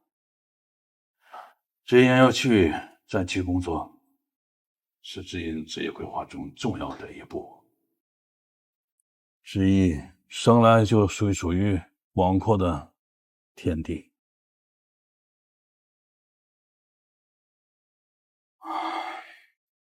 之言啊，无论你走到哪儿，做什么，一定要平平安安。霍家永远都是你最坚强的后盾。谢谢爷爷。大嫂，你一定要好好的，我会想你的。思琪，你现在是又漂亮又能干的新时代女性，已经能独当一面了，别难过。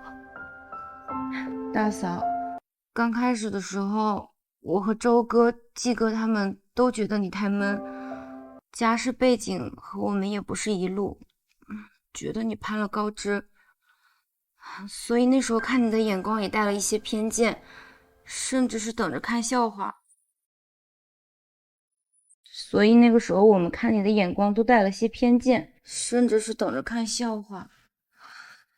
但这几年，大嫂，你的做人风格和为人处事方式彻底改变了我们。大嫂，大哥能娶到你是他的幸运，我能有你这样的嫂子也是我的幸运。思琪，夜里他人很好，能够认识你，认识他的那些朋友，是我的荣幸。对了，大嫂，你出门在外，这是慕白哥他们整理的当地战区的医院、诊所、无国界医生的组织联络点，还有几家信誉良好的国际安保公司，以及紧急情况下能提供临时闭锁的安全屋地址，托我转交给你。这太周到了，也很珍贵，谢谢你们。大哥到底在想些什么呀？怎么还不来抓住最后的机会？之一啊，有些情绪，有些坎儿，没有人可以代替，更不能催促。你要给他时间和空间去解决它，急不得。行了，让之一早点回去休息了，别误了明天飞机啊。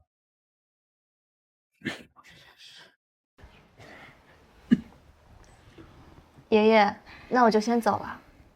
注意安全。大嫂，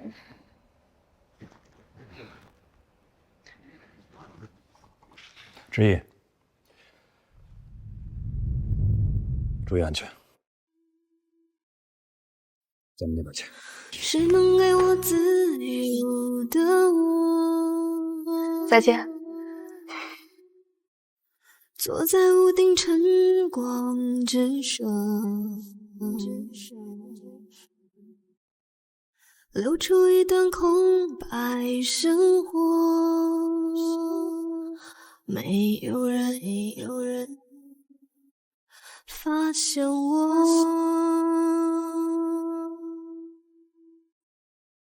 践行宴那天，距离5年之约还有4天，我没有勇气出现，试图用一场接着一场的会议和谈判麻痹自己。明天他就要走了，有些话再不说，或许就真的没机会了；有些面再不见，或许就是今年。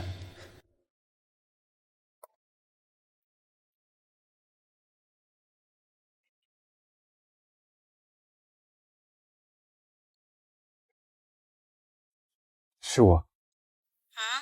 有事吗？我在你宿舍门口，有些话还是想和你当面说。好，等我一下。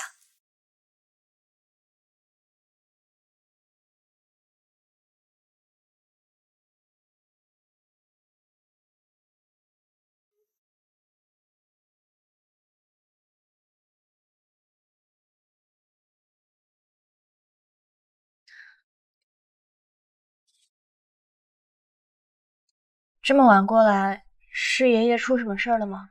啊，没有，爷爷他很好。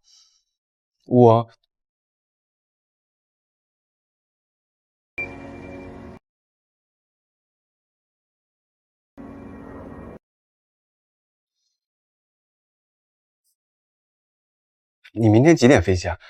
我送你。不用麻烦了，部里有专门的车接送。对了，这个给你。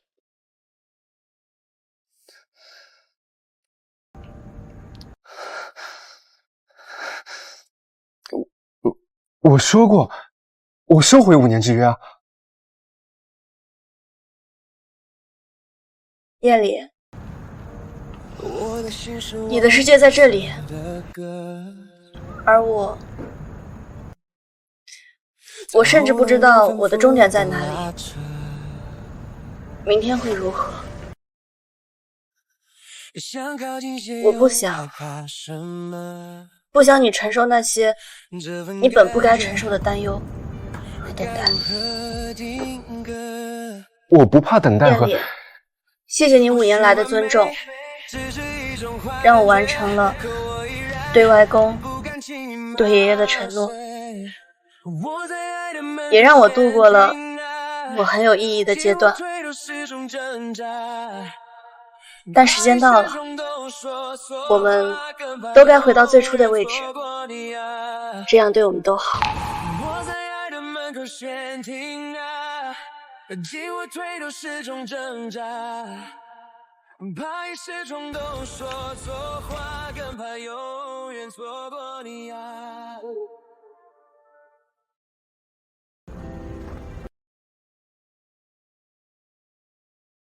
签了吧，等我到那里，可以让大使馆办理，或者委托律师，不会太麻烦你的。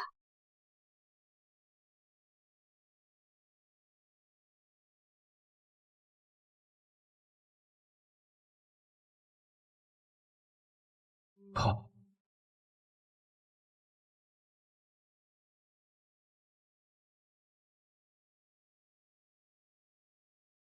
一切似乎都该回到原点了。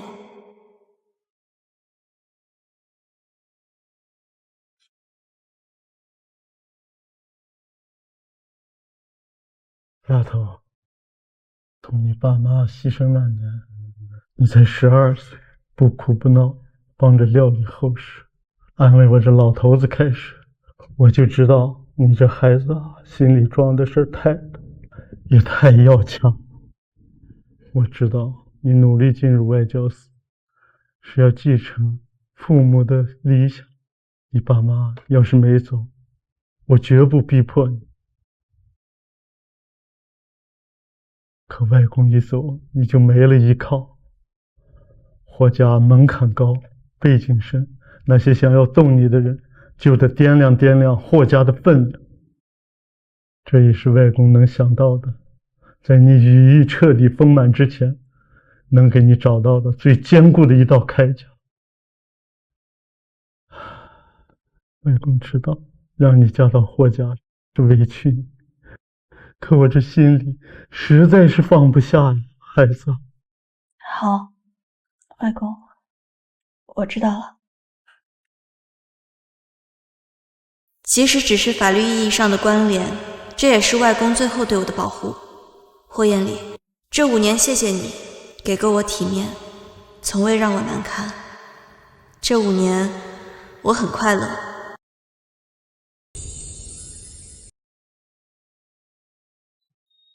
我们都该回到最初的位置，这样对我们都好。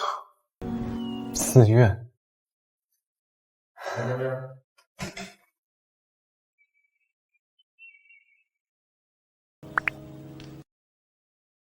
喂，霍哥，你在哪儿呢？没事吧？我没事，在公司。哦，那就好。嫂子她飞机应该起飞了。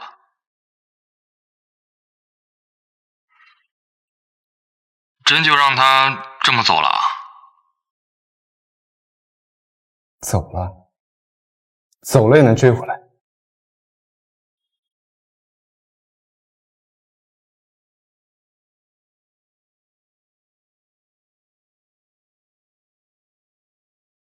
书记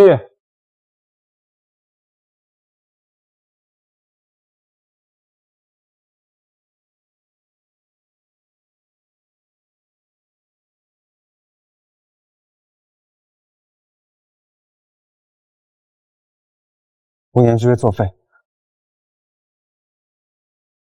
我想要的是一辈子。霍先生，对不起，我还有紧急的事情要处理。志毅，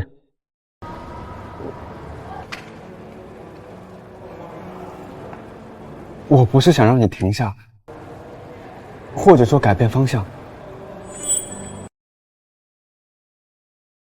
我想要的是，在以后的路上，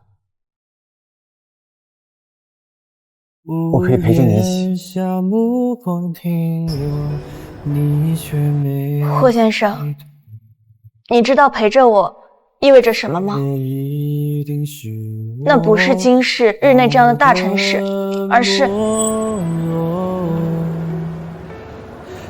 你的圈子、你的事业会彻底被打乱，还需要常年忍受离别的痛苦，甚至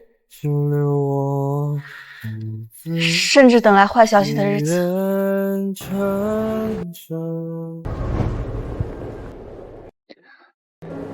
我不允许你说这么晦气的话。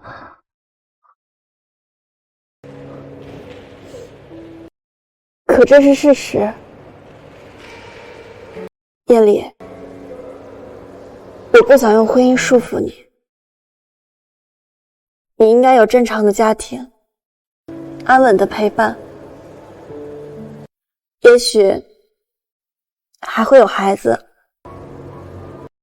可这些宋之意现在给不了你，可预见的未来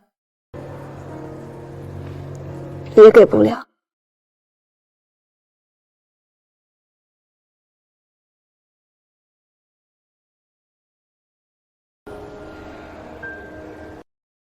志毅，你觉得什么样才算正常的生活？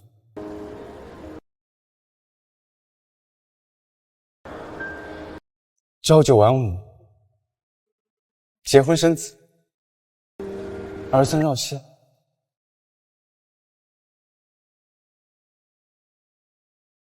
这或许是大多数人定义的正常，但这不是我霍艳妮想要的。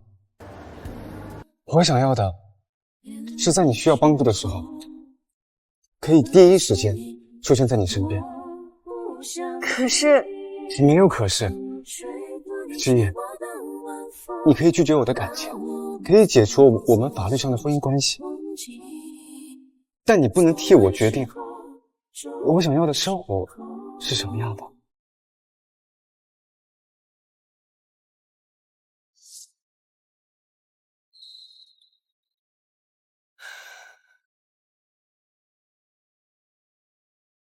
我尊重你的决定，尊重你对未来的规划，也尊重你不想拖累任何人的心意。所以，离婚协议我已经签好。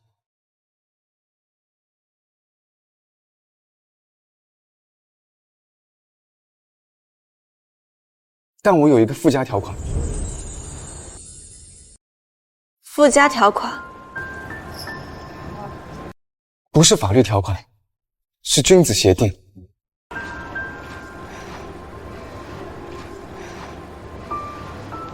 离婚后，我霍艳丽保留追求你宋之意的权利，如何追是我的自由。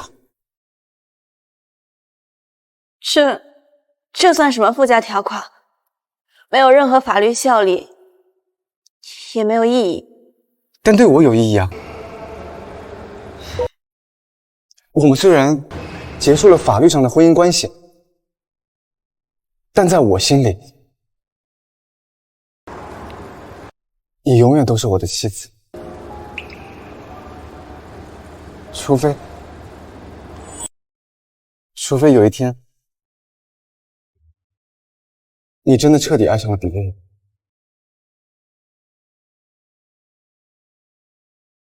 但在那之前，我心里的位置一直都会被你留着。你接不接受是你的事情，我怎么做是我的事情。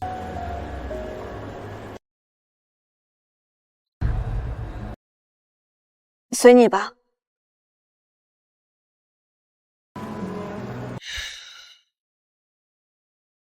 离婚证办好了，我给你邮寄过去。我回去了。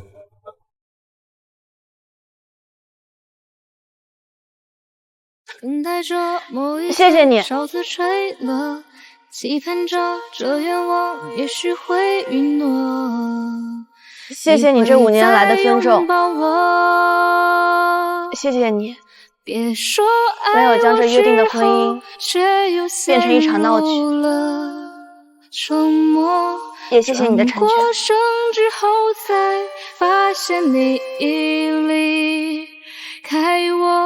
有事给我打电话，任何时候。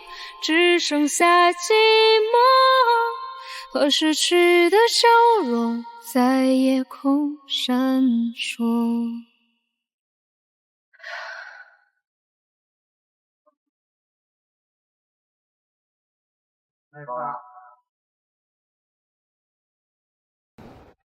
临时请各位董事过来，是有一项重要的战略调整。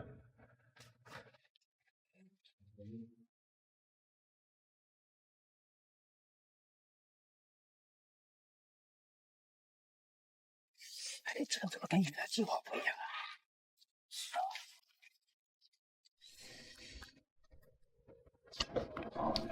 霍氏集团将出资20亿设立非公募性质的霍氏和平发展基金会，同时，霍氏集团每年利润的20%将投入该基金会作为长期运营。另外，我个人追加10亿资金，同时担任基金理事长。艳丽，这个基金会的利益是好的，20亿初始资金也是大家能够承担的，但集团每年20%利润，那就是上百亿了。拿出这么多钱来做公益，这个投资会不会有点大？是啊，霍总，20%太高了，或者2%或者3%呢？你们的建议我听取了，但这项议案是我经过深思熟虑的，不是一时冲动，也不是出于个人原因。这是我认为，这是霍氏在高速发展阶段应该承担起的社会责任，同时，也是在未来商业布局中无法用金钱衡量的长期价值投资。这项议案从即日起开始执行。怎么这样子的？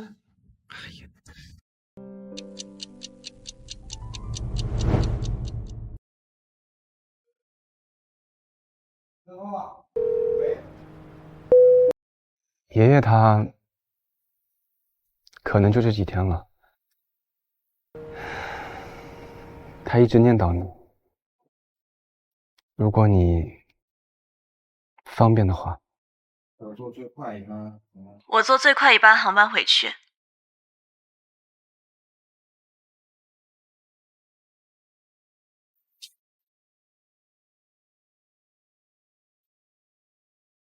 爷爷，我回来了。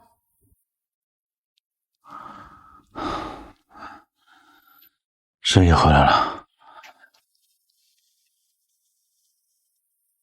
爷爷，你现在感觉怎么样？申爷，爷爷还是要找你外公下棋去了。申爷，你和燕丽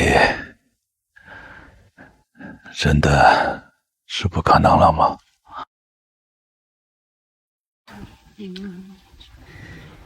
爷爷，我现在很好，夜里他也很好。好孩子，爷爷不会再逼你了。你呢？会疼吗？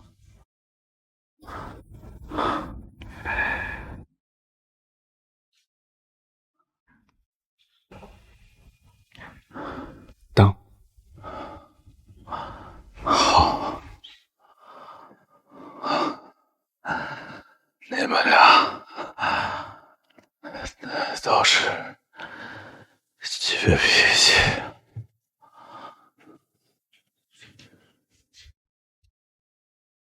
好的，爷爷，爷爷，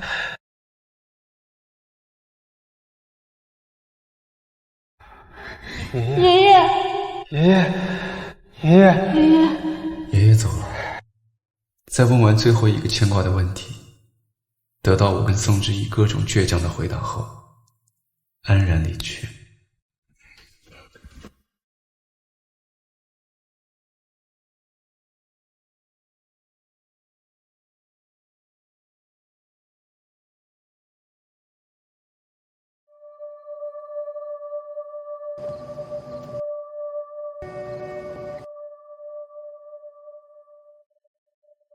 就送到这里吧。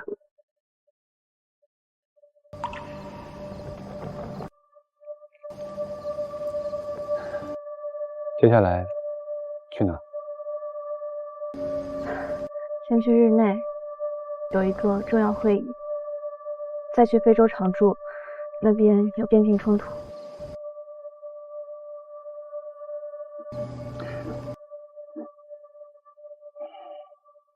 注意安全。好，你也是。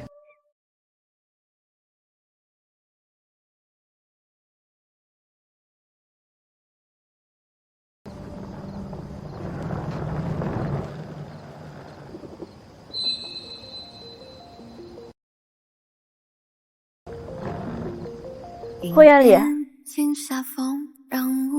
如果10年之后，如果我们都还在，一切都没变，或许我们可以试试。但是你也不用等我，如果有合适的人出现，你就去过你的生活，你值得安稳、正常的一切。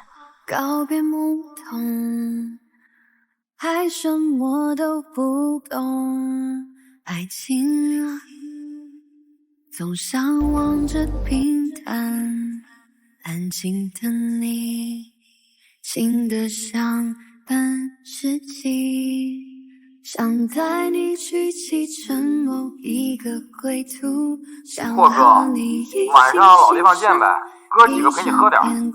不喝了，他跟我定了10年之约，我要留个好身体。什么玩意儿？10年之约？人生有几个10年啊，大哥？他说了，10年之后跟我在一起。你俩真是一对，一个感情，一个感应。他值得我等。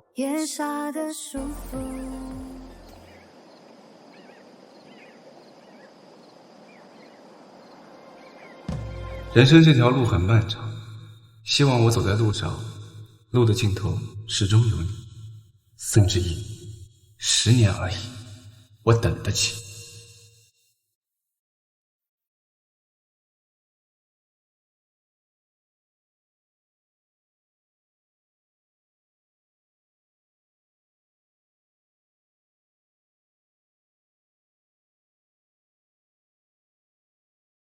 你怎么来了？我来看看你的工作环境。你不用因为你有你的山河要守护，我也有我自己的山河要守护。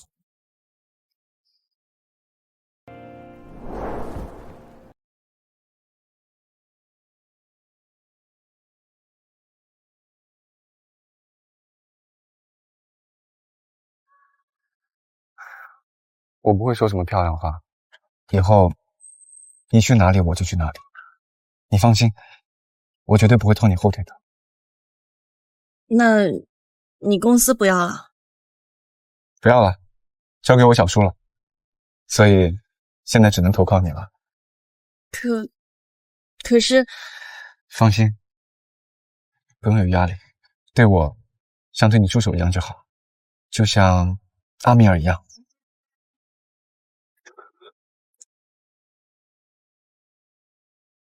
宋，战区那边又开战了，两边要谈判，我们要赶紧过去。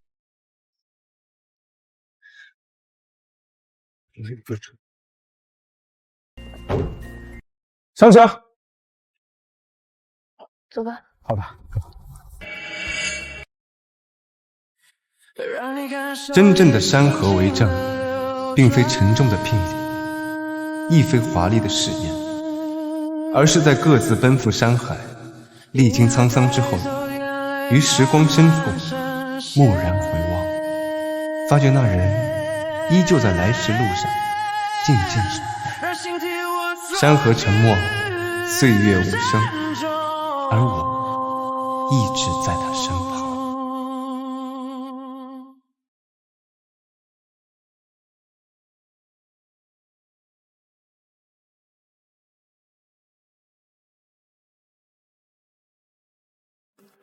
知意丫头，当你看到这封信时，外公已经不在了。我这一生打过仗，立过功，看着你妈妈长大成家，又亲手把你带大，本无遗憾，唯独放心不下你。你是不是怪外公固执，为你定下与霍家的婚约，把你推入陌生的环境？其实这婚约当年只是我和你霍爷爷在战场上的一句玩笑，本不该轮到你这一辈。我之所以重新提起，是因为我再也护不了你了。你12岁那年，爸妈牺牲，你不哭不闹，懂事的让人心疼。组织给予的各项优待，我们都没有接受，不能给父母丢脸。我带你回到江南小镇，只愿你平安长大。可你心里始终揣着一团火。拼命学习，考上名校，进入外交，还考取了行医资格证，想延续父母未尽的心愿。你把所有时间都用来变强，不愿社交，不肯示弱。外公看在眼里，疼在心里。你优秀又无背景，身处备受瞩目的外交部，还总主动前往危险一线。以往我还能凭借微薄情面，在暗中为你挡去风波，可我日渐衰老，走之后也再无人为你撑腰。思来想去，我只能求助霍家，求他们履行当年约定，接纳。说实话，霍家那小子配不上你，但霍家势力雄厚，只要你有了这层身份，旁人想对你动手，便有掂量性。这是我能为你寻到的最稳妥的庇护。我知道你总把苦难藏在心里，执行任务时身负重伤，留下疤痕，却从不提及。